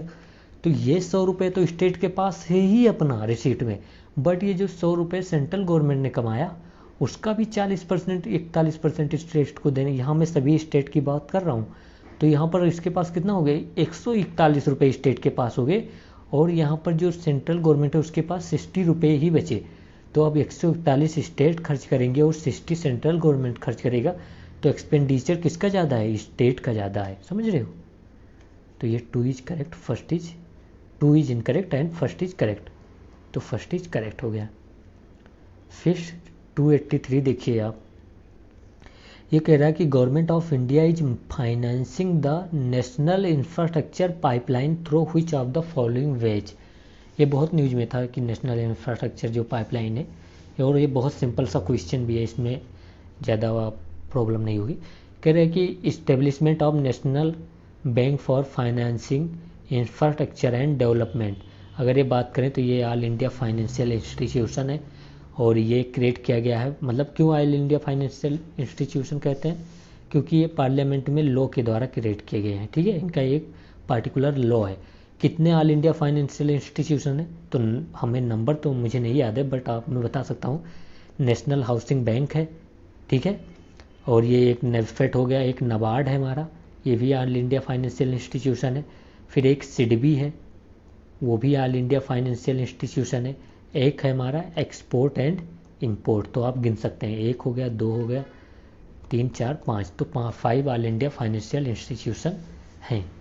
तो ये आप पता हो गया, तो ये सही है हमारा, ठीक है। इसको इस्टेब्लिश किया गया था जिससे वो नेशनल जो NIP है उसको फंड प्रोवाइड कर सके। फिर ये सेकंड कह रहा है कि creation of a national monetization pipeline of potential brown field infrastructure asset which can be monetized. ये जो ये ब्राउन फील्ड इंफ्रास्ट्रक्चर है, ब्राउन फील्ड मतलब कोई ऐसी लैंड है गवर्नमेंट की, या कोई ऐसा PSU है, या कोई ऐसा इंफ्रास्ट्रक्चर है, तो उसको गवर्नमेंट प्राइवेट सेक्टर को दे देगी।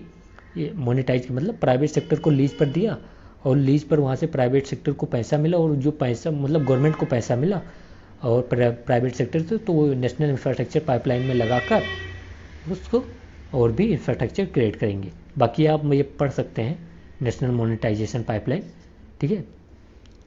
फिर nudging state to spend more on infrastructure, ये स्टेट को सपोर्ट कर सकते हैं या बोल सकते हैं कि आप इंफ्रास्ट्रक्चर पर थोड़ा और फोकस कीजिए, तो ये भी नेशनल इंफ्रास्ट्रक्चर पाइपलाइन हो कि उसमें आता है, ठीक है। तो यहाँ पर हमारा जो स्टेटमेंट है वो ऑल ऑफ द अबव हो जाएगा, ठीक है। फिर टैक्स, ये इंपॉर्टेंट है, टर्मिनोलॉजी में पूछ सकते हैं। एक बोला है टैक्स जो बुयांसी होता है, बियोंसी, आप मेरा थोड़ा प्रोनाउंसिएशन आप देखना, in the economy is defined as. तो ये जो होता है, मैं टीबी बोल रहा हूँ इस पर, ठीक है। तो ये जो होता है, तो ये कैलकुलेट किया जाता है कि जैसे जीडीपी इंक्रीज हुई है जिस परसेंटेज में, क्या उसी के रेशियो में कितना टैक्स हम गवर्नमेंट का इंक्रीज हुआ है। तो ratio of the tax increase as per the GDP increment, ऐसा आप बोल सकते हैं। तो यहाँ पर जो हमारा सही ऑप्शन हो जाएगा वो हमारा है फर्स्ट।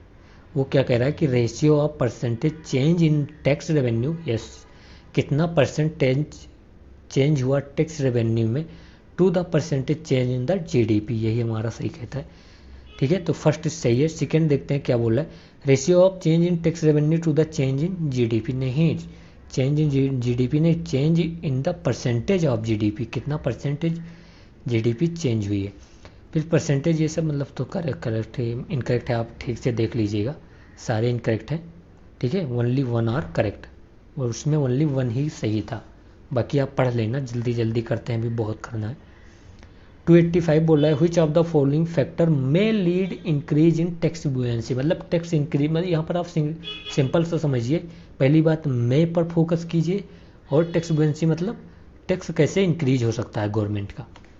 मैं बोला है, मस्ट नहीं बोला है, ये याद, मस्ट मतलब पक्का होगा, हिंदी वालों समझ लो, पक्का होगा, और मैं मतलब हो सकता है वाला सिस्टम है, ठीक है। तो यहाँ पर कह रहे हैं इंक्रीज इन जीडीपी, हो सकता है कि जीडीपी में इंक्रीज हो, प्रोडक्शन में इंक्रीज हो, कारपोरेशन टैक्स ज़्यादा मिले, इनकम टैक्स ज़्यादा मिले, हो सकता है, ठीक है।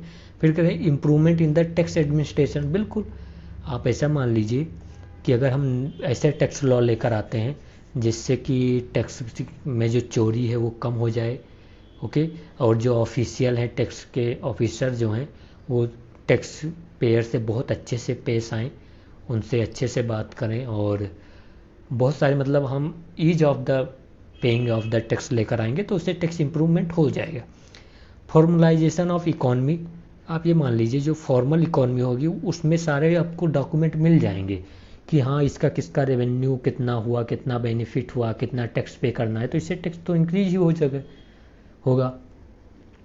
फिर कह रहे हैं bringing agriculture income under income tax, yes, अगर इनकम टैक्स के अंडर एग्रीकल्चर लाते हैं तो कितने फार्मर्स हैं, तो ये हो सकता है इससे टैक्स इंक्रीज हो, तो यहाँ पर ऑल ऑफ दी अबव, बहुत सिंपल सा क्वेश्चन था।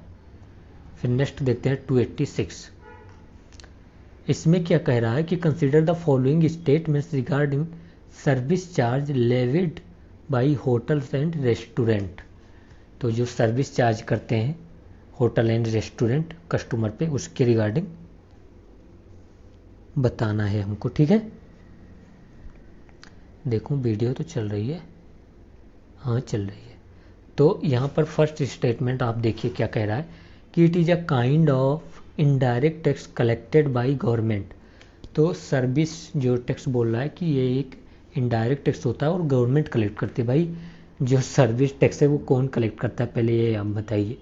अगर किसी रेस्टोरेंट में लगता है तो रेस्टोरेंट के जो लोग होंगे वो कलेक्ट करेंगे ना, गवर्नमेंट कहाँ कलेक्ट करने जाएगी यार, कौन से कैसे अफीम पिए हो।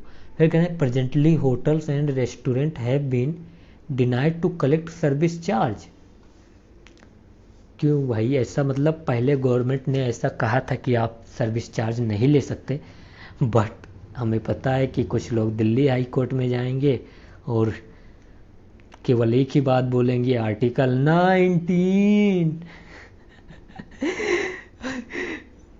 आजकल लोगों को आर्टिकल 19 बहुत ज़्यादा पता है, उनको मतलब तुरंत सबसे पहले यही याद आता है कि राइट टू स्पीच, हमें बोलने का अधिकार है, मतलब कॉन्स्टिट्यूशन में, मतलब हर बच्चे को भाई पता है मतलब राइट टू स्पीच के बारे में।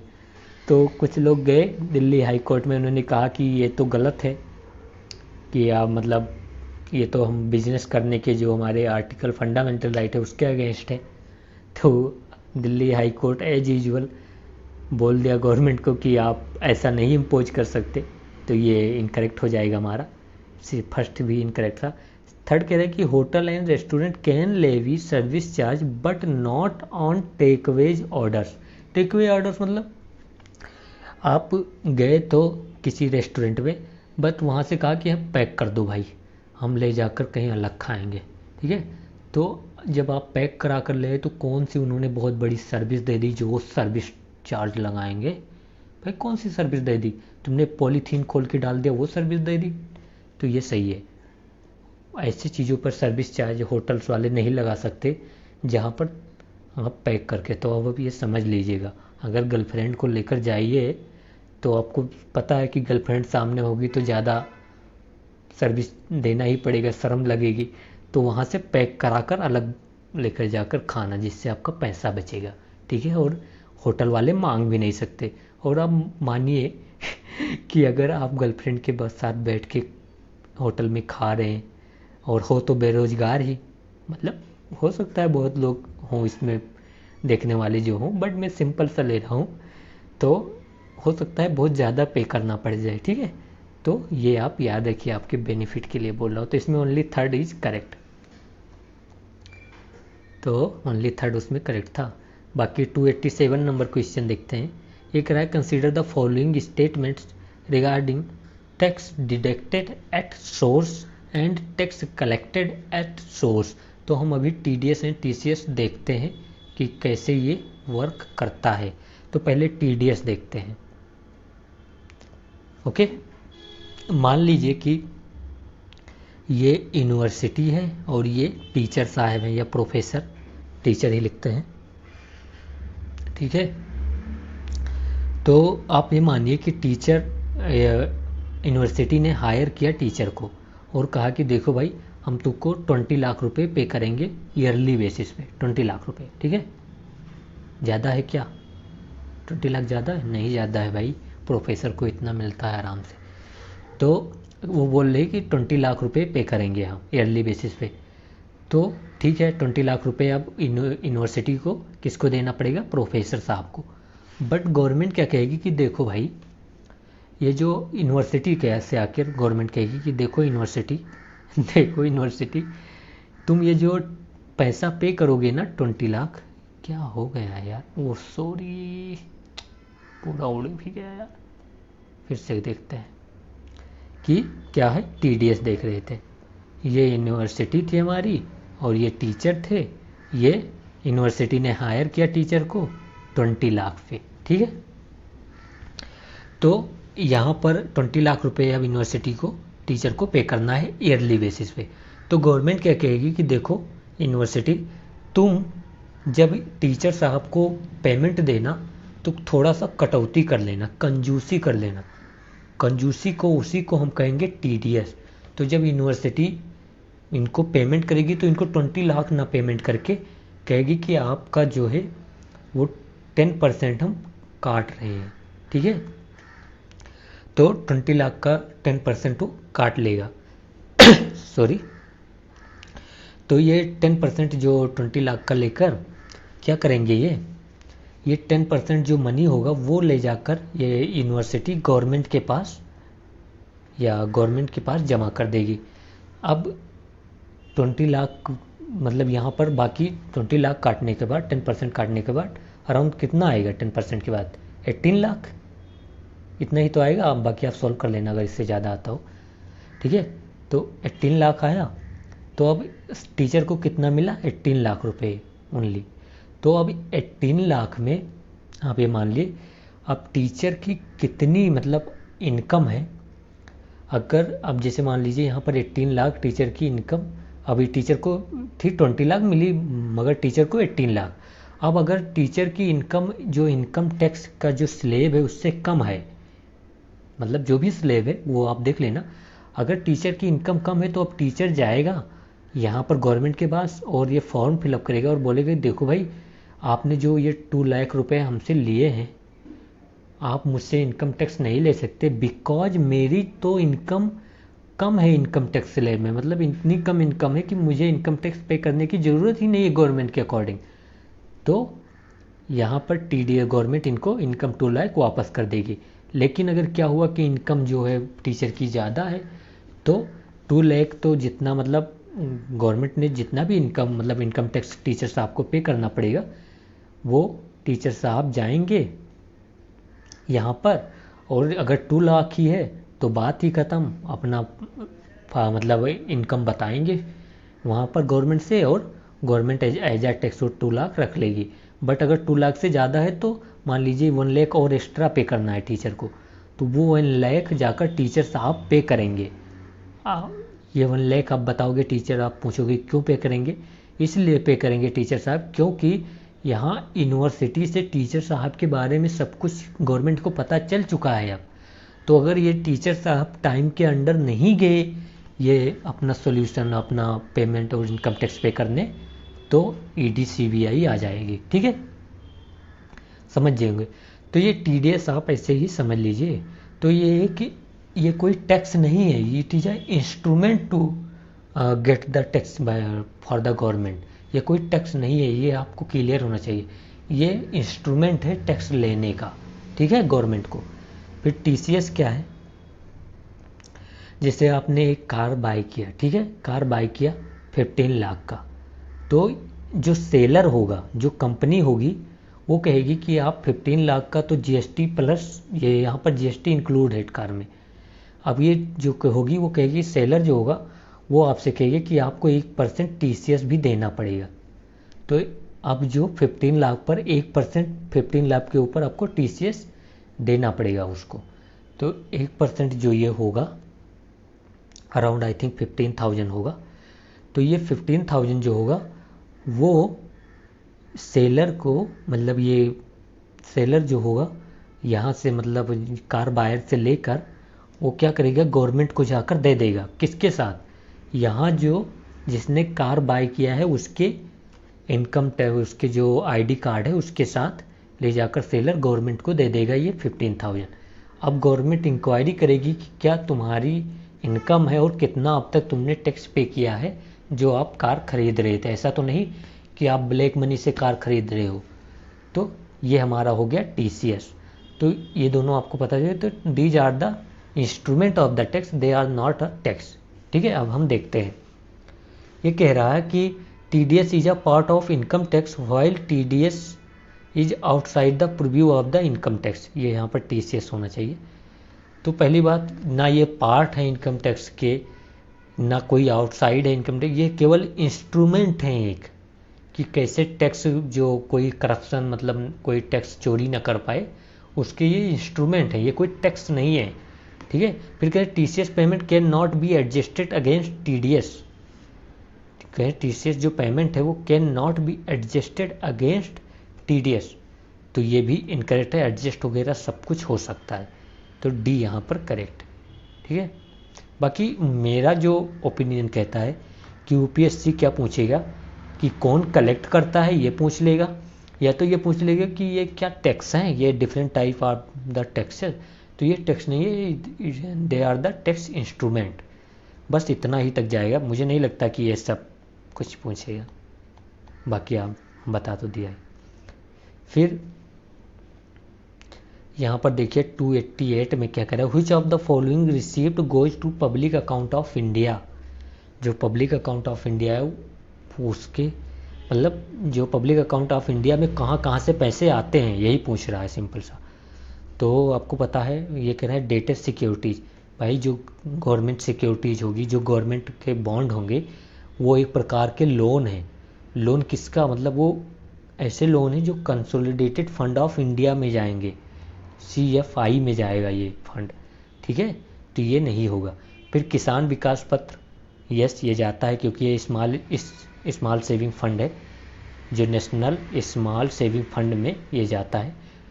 तो जो नेशनल स्मॉल सेविंग फंड है वो हमारा है पब्लिक अकाउंट के अंदर, ये आपको पता होना चाहिए। सुकन्या समृद्धि अकाउंट, ये भी स्मॉल सेविंग फंड में ही ओपन होता है, तो ये भी जाएगा पब्लिक अकाउंट में। फिर पब्लिक प्रोविडेंट फंड, ये भी जाता है नेशनल स्मॉल सेविंग फंड में, तो ये भी पब्लिक अकाउंट का पार्ट है। फिर और क्या है, आप कह सकते हैं स्मॉल सेविंग जो फंड है वो भी पब्लिक अकाउंट का ही पार्ट है। पोस्ट ऑफिस जो सेविंग फंड था वो भी पब्लिक अकाउंट, जो नेशनल सेविंग फंड का पार्ट है, तो वो भी पब्लिक अकाउंट में। तो ये सब आप देखे रहेंगे। तो यहाँ पर हमारा 1 इनकरेक्ट था और 2, 3, 4 आर करेक्ट। ठीक है, फिर 289 क्या बोल रहा है कि consider the following statements regarding the various small saving scheme offered by the government of India. जो कह रहा है कि जो डिफरेंट टाइप के स्मॉल सेविंग स्कीम है जो गवर्नमेंट ऑफ इंडिया ऑफर्ड करती है उसके बारे में बता दो आप। 1 मिनट। ओके, तो इसमें पूछा है कि जो डिफरेंट टाइप के स्मॉल सेविंग स्कीम है जो गवर्नमेंट ऑफर करती है उसके बारे में बताना है। फर्स्ट है कि the money collected goes into the national small saving fund, ये मैंने बताया था अभी, under the public account of India, ये मैं बता चुका हूँ। जो किसान विकास पत्र हो गए हमारे, या फिर हमारा सुकन्या समृद्धि योजना हो गया, सुकन्या समृद्धि योजना हो गया, या हमारे पब्लिक जो ये प्रोविडेंट फंड हो गए इसके जो, या फिर हमारे पोस्ट ऑफिस सेविंग फंड हो गए, ये सब जो पैसे हैं ये जाते हैं small saving, national small saving fund में। ठीक है, तो फर्स्ट हमारा करेक्ट है, जो कि अंडर होता है हमारे पब्लिक अकाउंट ऑफ इंडिया में, ये तो हमने देखा। फिर कह रहा है कि the interest rate on these scheme have been linked with the government security of similar maturities. Yes, इनको लिंक किया गया है गवर्नमेंट सिक्योरिटीज के जो यील्ड है या उनके जो इंटरेस्ट रेट है उनसे। फिर कह रहे हैं the national small saving fund is use to lend money, यहाँ पर लैंड मनी है, कह रहे हैं national small saving fund is use to lend money to government of India and other government agencies. ये आप याद रखेंगे कि गवर्नमेंट एजेंसी जैसे फूड कॉरपोरेशन हो गया, national highway authority of India हो गया, इन सबको भी नेशनल स्मॉल सेविंग फंड से पैसा जाता है। ठीक है, तो ये पॉइंट इम्पॉर्टेंट है काफ़ी, ये आपको पता होना चाहिए। गवर्नमेंट को तो जाता है ये पता है, लेकिन ये गवर्नमेंट एजेंसीज को भी जाता है ये आपको। तो यहाँ पर 1, 2 एंड 3 ऑल आर करेक्ट। ठीक है, फिर नेक्स्ट देखते हैं 290 नंबर क्वेश्चन क्या बोल रहा है। ये कह रहा है कि fiscal deficit is equal to, पूछा है यूपीएससी ने कई बार। ठीक है, तो ये कह रहा है कि total expenditure minus total receipt. तो टोटल एक्सपेंडिचर चाहे वो कैपिटल एक्सपेंडिचर हो plus revenue expenditure minus total receipt, मतलब चाहे वो कैपिटल रिसीप्ट हो, ठीक है, कैपिटल रिसीप्ट हो या प्लस हमारी रेवेन्यू रिसीप्ट हो, यही तो हुआ।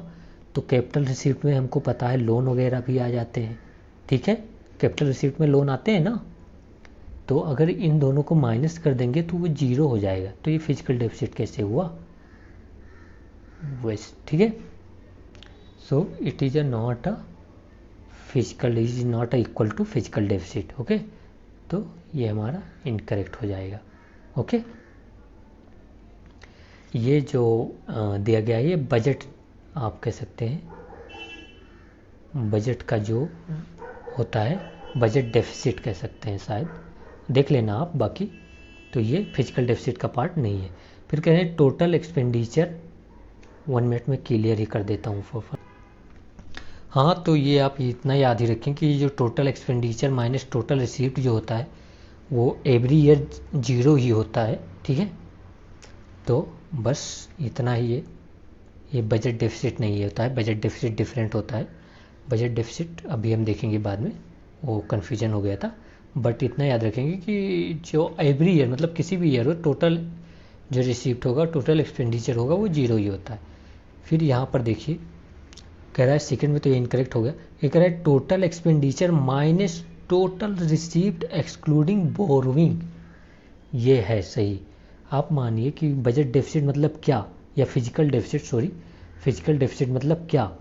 फिजिकल डेफिसिट मतलब जो आपने जितना कमाया, जितना अर्न किया और जितना आपने स्पेंड किया, ओके, उसमें अर्न किया और स्पेंड किया तो आपका एक्सपेंडिचर ज़्यादा हो गया है जितना आपका माइनस, मान ली -50 रुपये आपने स्पेंड कर दिया, तो अब जो ये 50 रुपये आप किसी से लेने जाएंगे ना, बोरोइंग जो होगी वही डिफिसिट होती है, वही आपकी कमी पड़ गई। तो अगर वो फिजिकल में कमी पड़ गई तो वो फिजिकल डेफिसिट हो गई। तो यही हमारा 2 इज करेक्ट है इसमें, कि total expenditure minus total receipt excluding borrowing. Okay, तो ये आप याद रखेंगे पूरा। फिर थर्ड कह रहा है कि रेवेन्यू डेफिसिट, देखिए थर्ड कह रहा है revenue deficit plus capital expenditure, तो revenue deficit plus capital expenditure यही बोला है, माइनस, तो यहाँ पर माइनस हो गया, माइनस नॉन डेप्ट क्रिएटिंग कैपिटल रिसीव्ड, तो नॉन डेप्ट कैपिटल रिसीव्ड, ये कह रहे हैं कि ये होगा फिजिकल डेफिसिट। तो ये भी सही है। अगर आप देखेंगे यहाँ पर नॉन डेप्ट क्रिएटिंग बोला है, नॉन डेप्ट क्रिएटिंग मतलब लोन नहीं इंक्लूड होगा। तो अगर लोन नहीं इंक्लूड है तो लोन जितना इसका माइनस आएगा वही तो हमारा डेफिसिट होगा, समझ रहे हो। 1 मिनट, आवाज़ बाहर से आ रही। ओके, तो यहाँ मैंने यही बताया आपको कि अगर यहाँ पर नॉन डेप्ट क्रिएटिंग एसेट मतलब कि आपने लोन नहीं लिया है कैपिटल में, और जब आपने लोन नहीं लिया है तो जो आपका यहाँ पर रेवेन्यू, जो आप कह सकते हैं रेवेन्यू जो डेफिसिट है, रेवेन्यू डेफिसिट मतलब क्या, जो रेवेन्यू में आपने अर्न किया माइनस जो रेवेन्यू में आपने एक्सपेंड कर दिया, एक्सपेंडिचर जो है वो, जो एक्सपेंडिचर है वो आपका माइनस में आ रहा है, माइनस मान लीजिए 50 आ रहा है, तो रेवेन्यू डेफिसिट कितना हो गया, -50 मान लीजिए। फिर कह रहे हैं कैपिटल एक्सपेंडिचर, तो कैपिटल एक्सपेंडिचर मान लीजिए यहाँ पर कह रहे हैं प्लस कैपिटल एक्सपेंडिचर, तो कैपिटल एक्सपेंडिचर कुछ भी हो सकता है, मान लीजिए -10 हो गया, यहाँ पर हम मान लेते हैं क्योंकि हमें डेफिसिट दिखाना है, तो -10 तो कितना हो गया, -70 यहाँ पर हो गया। फिर कह रहे हैं नॉन डेप्ट कैपिटल रिसीव्ड, जो कह रहे हैं नॉन डेप्ट कैपिटल रिसीव्ड, तो नॉन डेप्ट कैपिटल रिसीव्ड मान लीजिए हो गया 50 रुपये आ गए आपके प्लस में, तो प्लस 50 रुपये, तो यहाँ पर कितना हो गया, -20 रुपये। तो ये जो -20 हुआ ये आपका डेफिसिट हो गया, क्योंकि अब ये आपने इतना पैसा कहीं से नहीं ला पाए, मतलब इतना पैसा आप अर्न नहीं कर पाए, समझ रहे हो। तो ये हमारा third is correct, 2 is correct, fourth correct total borrowing, वही तो होता ही है, जितना गवर्नमेंट इस सिंपल वर्ड में कहा जाए लेमैन टर्म में, तो जितना गवर्नमेंट बोरो करती है वही हमारा फिजिकल डेफिसिट है, क्योंकि वही कमा नहीं पा रहे हैं, ठीक है। तो 4, तो 2, 3, 4 आर करेक्ट। बाकी अगर कन्फ्यूजन होगा तो पूछिएगा, फिर से किया जाएगा यार, अभी तो इसका रिवीजन भी चलेगा तो ज़्यादा टेंशन। 291 कह रहा है fiscal deficit of the government of India is equal to which of the following, same question वैसे ही पूछा गया। तो ये कह रहा है फर्स्ट देखिए, कह रहा है कि डेप्ट क्रिएटिंग कैपिटल रिसीव्ड, तो डेप्ट क्रिएटिंग मतलब क्या, लोन वाला पार्ट, और कैपिटल हमें पता है कैपिटल रिसीव, लोन जो होता है वो कैपिटल का ही पार्ट होता है, तो जो लोन लिया वही तो हमारी फिजिकल डेफिसिट है, वही तो बोरोइंग, यहाँ पर बोरोइंग को हम ही तो फिजिकल डेफिसिट करें, तो यही तो हमारा ऑप्शन होगा, फिजिकल डेफिसिट जो इक्वल होगा जो हमने लोन लिया है, समझ रहे हो। तो डेप्ट क्रिएटिंग कैपिटल रिसीव्ड, या सिंपल में इसे कहो तो लोन, ठीक है, या कह सकते हो all borrowing of government of India is the fiscal deficit of government. फिर 292 देखिए, यहाँ पर कह रहे हैं कि there has been a persistent deficit budget year after year, तो बजट डेफिसिट रहा है year after year, which of the following action can be taken by the government of India to reduce the deficit. तो इसका मतलब ये मानिए कि expenditure जो है वो रिड्यूस करना है, रिसीप्ट जो है इंक्रीज करना है, दोनों कैपिटल एंड हमारे रेवेन्यू वाले पार्ट में, ठीक है। तो ये क्वेश्चन पूछता भी है यूपीएससी, क्योंकि ये हमारा इंडिया का प्रॉब्लम है। तो अब हम देखते हैं, फर्स्ट कह रहा है कि रिड्यूसिंग रेवेन्यू एक्सपेंडिचर, ये अगर रेवेन्यू एक्सपेंडिचर आप कम कर रहे हो तो इससे हमारी डेफिसिट जो होगी वो कम हो जाएगी। फिर कह रहे हैं इंट्रोड्यूसिंग न्यू वेलफेयर स्कीम, हाँ आप फिर मतलब वेलफेयर स्कीम 1-1 लाख रुपए देने लगो, या फिर फ्री में सब्सिडी बहुत ज़्यादा दे दो, तो इससे क्या होगा, इससे डेफिसिट बढ़ा, इससे एक्सपेंडिचर जो होगा वो गवर्नमेंट का बढ़ जाएगा, एक्सपेंडिचर बढ़ेगा तो डेफिसिट इंक्रीज होता है, 2 इज इनकरेक्ट, ठीक है। फिर थर्ड कह रहे हैं रेशनलाइजेशन ऑफ सब्सिडी, रेशनलाइजेशन मतलब किसमें सब्सिडी देना है, कहाँ नहीं देना है, ये सब जब रेशनलाइज करेंगे तो सब्सिडी कम होगी, और कम होगी तो डेफिसिट कम होगा, तो 1 एंड 3 आर करेक्ट, ठीक है। अब नेक्स्ट चलते हैं 293 नंबर क्वेश्चन पे। ये कह रहा है कंसीडर द 1 मिनट, ये कह रहा है consider the following statement regarding the government physical deficit, जो गवर्नमेंट की फिजिकल डेफिसिट होती है उसके बारे में यहाँ पर हमको बताना है। ये कह रहा है कि फर्स्ट जो देखेंगे आप स्टेटमेंट, वो कह रहा है कि इट मे बी इन्फ्लेशनरी। ये बिल्कुल सही है। फिजिकल डेफिसिट मतलब क्या कि गवर्नमेंट बहुत ज़्यादा स्पेंड कर रही है, बहुत ज़्यादा एक्सपेंडिचर गवर्नमेंट का ज़्यादा है, एक्सपेंडिचर ज़्यादा होगा तो क्या होगा, प्रोडक्ट की डिमांड इंक्रीज होगी, डिमांड इंक्रीज होगी तो इन्फ्लेशन हो सकता है। मे बोला है, मस्ट नहीं बोला है। फिर कह रहे हैं it may not be inflationary, बिल्कुल ये भी पॉसिबल है। ऐसा मान लीजिए कि गवर्नमेंट ने एक्सपेंड किया, डिमांड बढ़ा प्रोडक्ट का, बट इंडस्ट्री ने उसके साथ साथ सप्लाई भी बढ़ा दिया, लियो तो अब हो सकता है इन्फ्लेशन ना इंक्रीज हो सकता है ये भी। फिर कह रहे हैं इट रेज इफेक्टिव डिमांड, नहीं भाई कोई इफेक्टिव डिमांड नहीं, ये एग्रीगेट डिमांड इंक्रीज करता है, ठीक है, ये करता है एग्रीगेट, ओवरऑल डिमांड इंक्रीज करता है। तो ये थर्ड इज इनकरेक्ट। तो क्या क्या हो सकता है अगर डेफिसिट है, इन्फ्लेशन हो सकता है इन्फ्लेशन ना भी हो, और एग्रीगेट डिमांड इंक्रीज होगा। तो 1 and 2 आर करेक्ट, ठीक है। 294 देखिए, कह रहा है कि अगर द फिजिकल स्लिपेज में result in which of the following, ये कह रहे हैं कि अगर गवर्नमेंट अपने फिजिकल जो रिस्पॉन्सिबिलिटी है उससे स्लिप कर जाती है, स्लिप करने का मतलब धोखा दे देती है, दिल गलती कर बैठा वाला सिस्टम हो जाता है। तो अगर गवर्नमेंट धोखा दे देती है अपने फिजिकल डेफिसिट को या अपने जो फिजिकल रिस्पॉन्सिबिलिटी को उसको कम नहीं करती, तो इसका क्या रिजल्ट हो सकता है। तो ये आप समझ सकते हैं कि इंक्रीज इन बॉन्ड यील्ड, कह रहा है कि बॉन्ड यील्ड जो होगा वो इंक्रीज हो जाएगी। तो बिल्कुल है यार, मतलब अगर मान लीजिए कि गवर्नमेंट की फिजिकल डेफिसिट इंक्रीज होते जा रही है, वो अपना फिजिकल डेफिसिट नहीं कंट्रोल कर रहे हैं, वफादारी नहीं निभा रहे हैं अपने गर्लफ्रेंड बॉयफ्रेंड से, तो इससे क्या होगा, इंटरेस्ट तो जो होता है वो इंक्रीज हो जाएगा, मतलब बॉन्ड यील्ड जो होगा वो इंक्रीज होगा, मतलब कोई विश्वास ही नहीं करेगा गवर्नमेंट पे।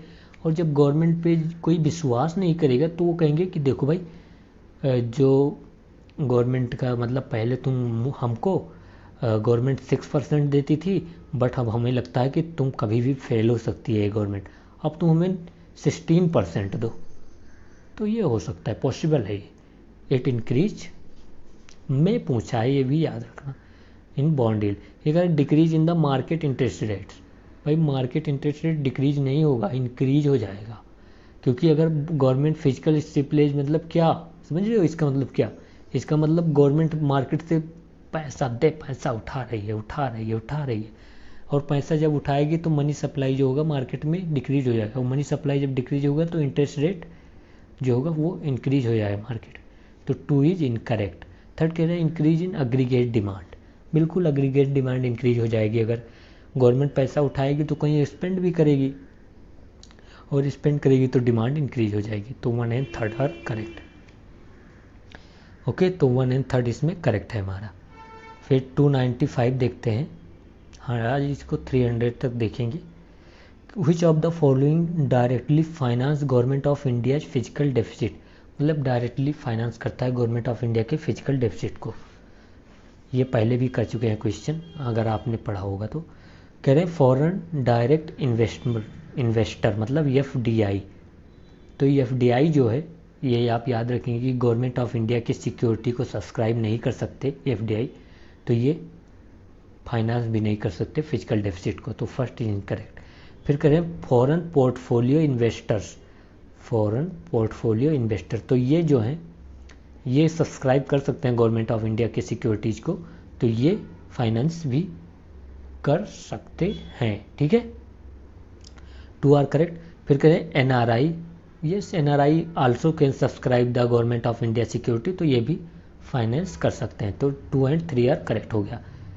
1 मिनट, तो फर्स्ट हमारा इनकरेक्ट था, 2 करेक्ट था, 3 करेक्ट था। RBI, ये बहुत आप कहेंगे इंटरेस्टिंग पॉइंट है। RBI को ना जो FRBM एक्ट है जो हमारे 2003 में आया था, उसमें कहा गया कि देखो RBI गवर्नमेंट चाहे जितना रोना रोए, चाहे जितना ये विधवा होए, लेकिन तुम प्राइमरी मार्केट में गवर्नमेंट की सिक्योरिटी को सब्सक्राइब नहीं करोगे RBI, ठीक है। तो RBI जो है वो गवर्नमेंट को फाइनेंसिंग नहीं कर सकता, वो गवर्नमेंट की सिक्योरिटी सब्सक्राइब नहीं करेगा, वो गवर्नमेंट को पैसा नहीं देगा कि फिजिकल डेफिसिट को कंप्लीट करने के लिए। ये आप याद रखेंगे, ये FRBM एक्ट में मेंशन है। बट कुछ एक्सेप्शन है इसमें कि अगर जैसे मान लीजिए कि यहाँ पर कोई क्राइसिस आ जाती है, कोई नेशनल इमरजेंसी की सिचुएशन हो जाती है या फाइनेंशियल इमरजेंसी की, तो कर सकता है। ठीक है, तो यहाँ पर आरबीआई भी नहीं करेगा, ये भी नहीं करेगा, एनआरआई एंड फॉरेन पोर्टफोलियो करेंगे। तो 2 और 3 आर करेक्ट। फिर 296 देखते हैं। यहाँ पर कह रहा है कि which of the following statement are true regarding regarding fiscal stimulus. Fiscal stimulus मतलब जैसे कि आपके पास अगर थोड़ा सा जोर कम हो जाए तो आप प्रोटीन विटामिन लेते हैं, तो वैसे अगर इकॉनमी में अगर कोई प्रॉब्लम हो जाए, वो रिसेशन स्टेज में हो, तो गवर्नमेंट क्या देगी, एक्सपेंडिचर इंक्रीज कर देगी कि हाँ लोग, अब एक्सपेंडिचर इंक्रीज होगा, लोगों के पास पैसा जाएगा तो वो मतलब शॉपिंग वगैरह करेंगे, तो फिर इंडस्ट्री प्रोडक्शन इंक्रीज कर देंगी। तो ऐसे फिर प्रोडक्शन जब इंडस्ट्रीज इंक्रीज करेंगी तो वहाँ पर एम्प्लॉयमेंट जनरेशन हो जाएगा, और एम्प्लॉयमेंट जनरेशन होगा तो फिर से पैसा आएगा, तो ये सर्कल बन जाएगा। ठीक है, तो यहाँ पर कह रहा है कि रिगार्डिंग फिजिकल स्टिमुलस बताए, it is a strategy to boost sluggish economy. Yes, यही स्ट्रेटजी है तो स्लगिश इकॉनमी को बूस्ट करने का। फिर यहाँ पर गए RBI pumps money into the economy. भाई यहाँ फिजिकल की बात हुई है, मॉनेटरी की बात नहीं। आरबीआई क्यों हर जगह अपनी नाक अड़ाएगा कि गवर्नमेंट रिड्यूस सब्सिडीज। भाई गवर्नमेंट इंक्रीज करेगी, गवर्नमेंट वो सभी काम करेगी जिससे पब्लिक के पास पैसा ज़्यादा जाए, तो सब्सिडी रिड्यूस नहीं करेगी, इंक्रीज कर देगी कि जिसके पास पब्लिक के पास पैसा बचे और वो इन्वेस्ट करे, उससे मतलब शॉपिंग करने जाए। ठीक है, फिर कह रहे हैं public spending increase. Yes, spending increase ही होगा जिससे पब्लिक के पास पैसा होगा। तो 1 और 4 आर करेक्ट ओनली। ठीक है, तो हमारा हमने देखा इसमें 1 और 4 आर करेक्ट। फिर कह रहे हैं change in the physical policy can have impact on which of the following. अगर फिजिकल पॉलिसी चेंज हो रही है तो किस पे इम्पैक्ट होगा, करंट अकाउंट पे। बिल्कुल current account of balance of payment पे होगा। बैलेंस ऑफ पेमेंट का करंट अकाउंट क्या कहता है कि trade in the goods and services. फिर तो जो ये करंट अकाउंट का बैलेंस ऑफ पेमेंट है, अगर गवर्नमेंट ने फिजिकल पॉलिसी लेकर आकर टैक्स इंक्रीज कर दिया, टैक्स डिक्रीज कर दिया इंपोर्ट एंड एक्सपोर्ट पे, तो वो इम्पैक्ट तो डालेगा ही ना ट्रेड पे। फिर capital account of balance of payment, FDI FPI, उस पर भी इम्पैक्ट आएगा, बिल्कुल आएगा कि एफडीआई के रूल क्या लेकर आए गवर्नमेंट। अब एफडीआई पे ऐसा रूल ले आए गवर्नमेंट कि देखो आप एफडीआई का जो एफडीआई है वो पब्लिक सेक्टर बैंक में ओनली 49% ला सकते हो। तो ये एफडीआई डिक्रीज मतलब करने का ही तो एक प्रोविज़न है। इनडायरेक्टली गवर्नमेंट कान ही तो पकड़ रही है एफडीआई वालों के कि देखो तुम इसमें ज़्यादा इन्वेस्टमेंट नहीं कर सकते, या फिर आप लिक्कर में इन्वेस्टमेंट नहीं कर सकते, या फिर आप न्यूक्लियर एनर्जी में नहीं कर सकते। तो ये क्या है गवर्नमेंट का, ये सब एक रूल तो ये फिजिकल रूल जो है, ठीक है, फिजिकल पॉलिसी का। तो दोनों यहाँ पर सही है हमारे। ठीक है, इम्पैक्ट दोनों को करेगा। इम्पैक्ट की बात हो, कैन भी लगाया हुआ है तो आप थोड़ा ब्रॉड सोच सकते हैं। फिर 298 क्या कह रहा है कि consider the following statements regarding counter cyclic fiscal policy. Counter cyclic fiscal policy, यहाँ पर 2 फिजिकल पॉलिसी होती हैं, ये याद रखेंगे आपको कि 2 मतलब एक प्रो होती है, प्रो साइक्लिक फिजिकल पॉलिसी होती है, काउंटर साइक्लिक फिजिकल पॉलिसी होती है। ठीक है, तो प्रो क्या होगी, प्रो का मतलब जब इकॉनमी में बूम पीरियड है, बूम जो पीरियड है इकॉनमी में, उस टाइम गवर्नमेंट एक्सपेंडिचर ज़्यादा कर देगी। ठीक है, और जब रिसेशन आएगा तो गवर्नमेंट एक्सपेंडिचर कम कर देगी और टैक्स इंक्रीज कर देगी। रिसेशन के टाइम टैक्स गवर्नमेंट इंक्रीज कर देगी एंड एक्सपेंडिचर कम कर देगी पब्लिक में, या पब्लिक इंफ्रास्ट्रक्चर या आप कह सकते हैं। और बूम के पीरियड में क्या करेगी, गवर्नमेंट टैक्स कम कर देगी, टैक्स जो होगा यहाँ पर वो कम कर देगा, और एक्सपेंडिचर जो है, स्पेंट जो करना है वो इंक्रीज कर देगा बूम के पीरियड में। बट रिसेशन में इसका कंप्लीटली उल्टा हो जाएगा। ये प्रो साइक्लिक मैंने बताया आपको अभी तक। ठीक है, फिर अगर हम काउंटर साइक्लिक की बात करें, काउंटर साइक्लिक फिजिकल पॉलिसी की बात करें, तो वो उसके जस्ट अपोजिट होगा। मतलब अगर बूम पीरियड है तो गवर्नमेंट क्या करेगी कि बूम पीरियड में टैक्स ज़्यादा लेगी गवर्नमेंट और एक्सपेंडिचर कम कर देगी। ठीक है, स्पेंड करना कम कर देगी बूम पीरियड में। बट जैसे रिसेशन आएगा तो गवर्नमेंट कहेगी कि आप देखो अब टैक्स जो है वो कम कर दो, टैक्स कम कर दो एंड एक्सपेंडिचर ज़्यादा कर दो, जिससे रिसेशन से इकॉनमी निकल आई। ठीक है, तो ये काउंटर साइक्लिक है, मतलब जो साइकिल चल रहा है, रिसेशन का साइकिल चल रहा है, तो उसको काउंटर करना है। काउंटर कैसे करेंगे? जब अगर रिसेशन है इकॉनमी में, डिमांड नहीं है इकॉनमी में, तो उस डिमांड को इंक्रीज करेंगे। कैसे इंक्रीज करेंगे? ज़्यादा पैसा लाकर इकॉनमी में। समझ रहे होगे आप, तो समझ ही रहे हो ना बाबू भैया। तो काउंटर साइक्लिक फिजिकल पॉलिसी, इसमें कह रहा है कि government uses the counter cyclic fiscal policy to cool down the economic during boom period. Yes, जब बूम पीरियड होता है तो गवर्नमेंट क्या ट्राई करती है कि इकॉनमी कूल डाउन हो जाए, मतलब थोड़ा उसमें जो क्या करेगी गवर्नमेंट, जो टैक्स है वो इंक्रीज कर देगी, जो स्पेंडिंग है गवर्नमेंट की वो डिक्रीज कर देगी। तो थोड़ा बहुत ज़्यादा बूम पीरियड चल रहा है तो गवर्नमेंट कहेगी कि एक हेल्दी स्टेज में इकॉनमी ग्रो करे, बूम में नहीं। तो इसके लिए क्या करेगी कि लोग ज़्यादा स्पेंड ना करें तो टैक्स इंक्रीज कर देगी। तो जब टैक्स इंक्रीज करेगी तो आप शॉपिंग करने नहीं जाओगे बेबी के साथ, और जब आप बेबी के साथ नहीं जाओगे तो बेबी जितना खर्चा कराती थी वो कम हो जाएगा। ठीक है, तो टैक्स इंक्रीज कर देगी और गवर्नमेंट खुद कहेगा कि देखो तुम तो खर्च नहीं कर रहे बूम पीरियड में, हम भी नहीं खर्च करेंगे, मतलब चोर चोर मसेरा भाई, तो गवर्नमेंट भी नहीं करेगी। पर जैसे रिसेशन आएगा, रिसेशन जैसे आएगा तैसे गवर्नमेंट कहेगी टैक्स कम करो, टैक्स कम करो, जिससे पब्लिक के पास पैसा हो, जाकर शॉपिंग करे।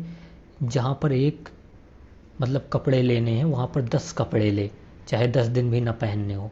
ठीक है, फिर टैक्स कम कर दो और स्पेंडिंग कहेगी गवर्नमेंट, तो हम भी स्पेंड करना स्टार्ट करते हैं। ऐसा प्रोजेक्ट स्टार्ट करो चाहे उसमें कुछ भी ना हो लेकिन लोगों के पास पैसा जाने लगे। चाहे एक तालाब खोदो, गड्ढा खोदो और उसको फिर 2 दिन बाद कहो कि यही फिर से भर दो। ठीक है, तो ऐसा काम होने लगे। तो फर्स्ट इज करेक्ट। सेकंड कह in counter cyclic policy government increase spending, मतलब स्पेंडिंग अपना इंक्रीज करेगी and reduce taxes during the economic slow down. Yes, हमने देखा, तो इसमें बहुत करेक्ट है, ये इंपॉर्टेंट है, देख लेना, क्योंकि हमारी जो गवर्नमेंट है मोस्टली यही फॉलो करते हैं counter cyclic fiscal policy. Okay, फिर 299 देखते हैं। इसमें क्या कह रहा है कि consider the following statement regarding physical consolidation. Consolidation मतलब कि सब चीज़ों को इकट्ठा करना। फिजिकल कंसोलिडेशन मतलब जो फिजिकल डेफिसिट है, फिजिकल डेफिसिट है गवर्नमेंट की, उसको कम करना, जो रेवेन्यू डेफिसिट है उसको कम करना, जो कैपिटल एक्सपेंडिचर है उसको थोड़ा कैपिटल इंक्रीज करना, यही फिजिकल कंसोलिडेशन है, एक बेस्ट पॉलिसी फॉर्म करना। ठीक है, तो हम देखते हैं, कहते हैं कि it is an effort by the government to bring down fiscal deficit. Of course ये एफर्ट ये गवर्नमेंट का कि फिजिकल डेफिसिट कैसे कम करें, जो कि गवर्नमेंट के गले का फंदा बना हुआ है, कम ही नहीं हो रहा है भाई, मतलब वो हर साल बढ़ ही जाता है। फिर कहें it is an effort to reduce public डेप्ट, कहते हैं जो पब्लिक डेप्ट है, पब्लिक से जो गवर्नमेंट ने लोन ले रखा है उसको रिड्यूस करना है। तो यही तो है फिजिकल डेफिसिट, मतलब क्या, लोन वगैरह जो लिए हो थोड़ा चुका दो। ठीक है, फिर कह रहे हैं कि it is an effort to reduce current account deficit. भाई करंट अकाउंट डेफिसिट हो गया और जो हमारा कैपिटल अकाउंट डेफिसिट हो गए, वो तो हमारा बैलेंस ऑफ पेमेंट का पार्ट है, ये फिजिकल में क्यों चिपका रहे हो, तो ये नहीं होगा। ठीक है, थर्ड इज नॉट, तो सॉरी फर्स्ट हो गया, सेकेंड हो गया, थर्ड नहीं। फोर्थ कह रहा है कि it is an effort to raise revenue and bring down wasteful expenses. Yes, जो गवर्नमेंट, जो मिनिस्टर 4 गाड़ियों से 10 पुलिस वालों को दौड़ाए रहते हैं, उनको थोड़ा कम करना है। ठीक है, तो जो बेस्टफुल एक्सपेंस है, जो बिना मतलब का एक्सपेंसेस कर रहे हैं, तो उसको कम करना है। तो इससे सही है, तो ये हमारा क्या हो जाएगा, 1 हो जाएगा, 2 हो जाएगा, 4 हो जाएगा, तो बी इज करेक्ट। फिर आप कह सकते हैं 300 में कह रहा है कि select the correct statement regarding the term physical dominance. Physical dominance मतलब ऐसा समझ लीजिए कि फिजिकल पॉलिसी का डोमिनेंस हो गया over the monetary policy of RBI. ठीक है, तो फिजिकल डोमिनेंस का एक वर्ड में समझना है कि physical consideration limiting the scope for a independent monetary policy. तो जो इंडिपेंडेंट मॉनेटरी पॉलिसी उसको कम कर रहा है, कैसे कम करेंगे, तो ऐसे कम करता है कि जैसे कि आरबीआई के ऊपर फोर्स किया जाएगा या आरबीआई अपने आप से खुद से जो रेपो रेट है, ओके, रेपो रेट है वो क्या करेगा, आरबीआई बहुत कम रखेगा। तो जब कम रखेगा तो गवर्नमेंट को मार्केट से पैसा उठाने में बहुत ईजिली बहुत ही कम इंटरेस्ट पे मिल जाएगा। मतलब कुल मिला के जो आरबीआई क्या ट्राई करेगा कि गवर्नमेंट का पैसा उठाने में मार्केट से बहुत ईजिली उठा पाए, बहुत कम इंटरेस्ट में उठा पाए। तो जो मॉनेटरी पॉलिसी है वो गवर्नमेंट के अकॉर्डिंग जब चलने चले तो उसको फिजिकल डोमिनेंस कहते हैं। तो सिंपल मैंने एक वर्ड में बताया था कि फिजिकल डोमिनेंस में फिजिकल पॉलिसी का डोमिनेंस या फिजिकल पॉलिसी का dominance over the monetary policy. तो ये हमारा डी इज करेक्ट। ठीक है, तो 300 क्वेश्चन हो गया, अभी इसमें अराउंड 50 क्वेश्चन और हैं, कर लेंगे आराम से यार, अभी टाइम भी है। ठीक है, तो ज़्यादा टेंशन नहीं लेना है। और थोड़ा बताना भूल गया कि आप इसको थोड़ा आप स्पीड में भी देख सकते हैं, ऐसी बात नहीं कि आप मतलब मेरी ही स्लो स्पीड में करें। Okay, so thank you so much. Share कीजिए अगर आपको अच्छा लगे, क्योंकि बहुत ज़रूरत है, कुछ भी नहीं आ रहा है यार शेयर वगैरह, मतलब सब्सक्राइबर भी नहीं बढ़ रहे, थोड़ा डिमोटिवेशन आता है, बट इट्स ओके, जो भी है अच्छा है। ओके, सो बाय।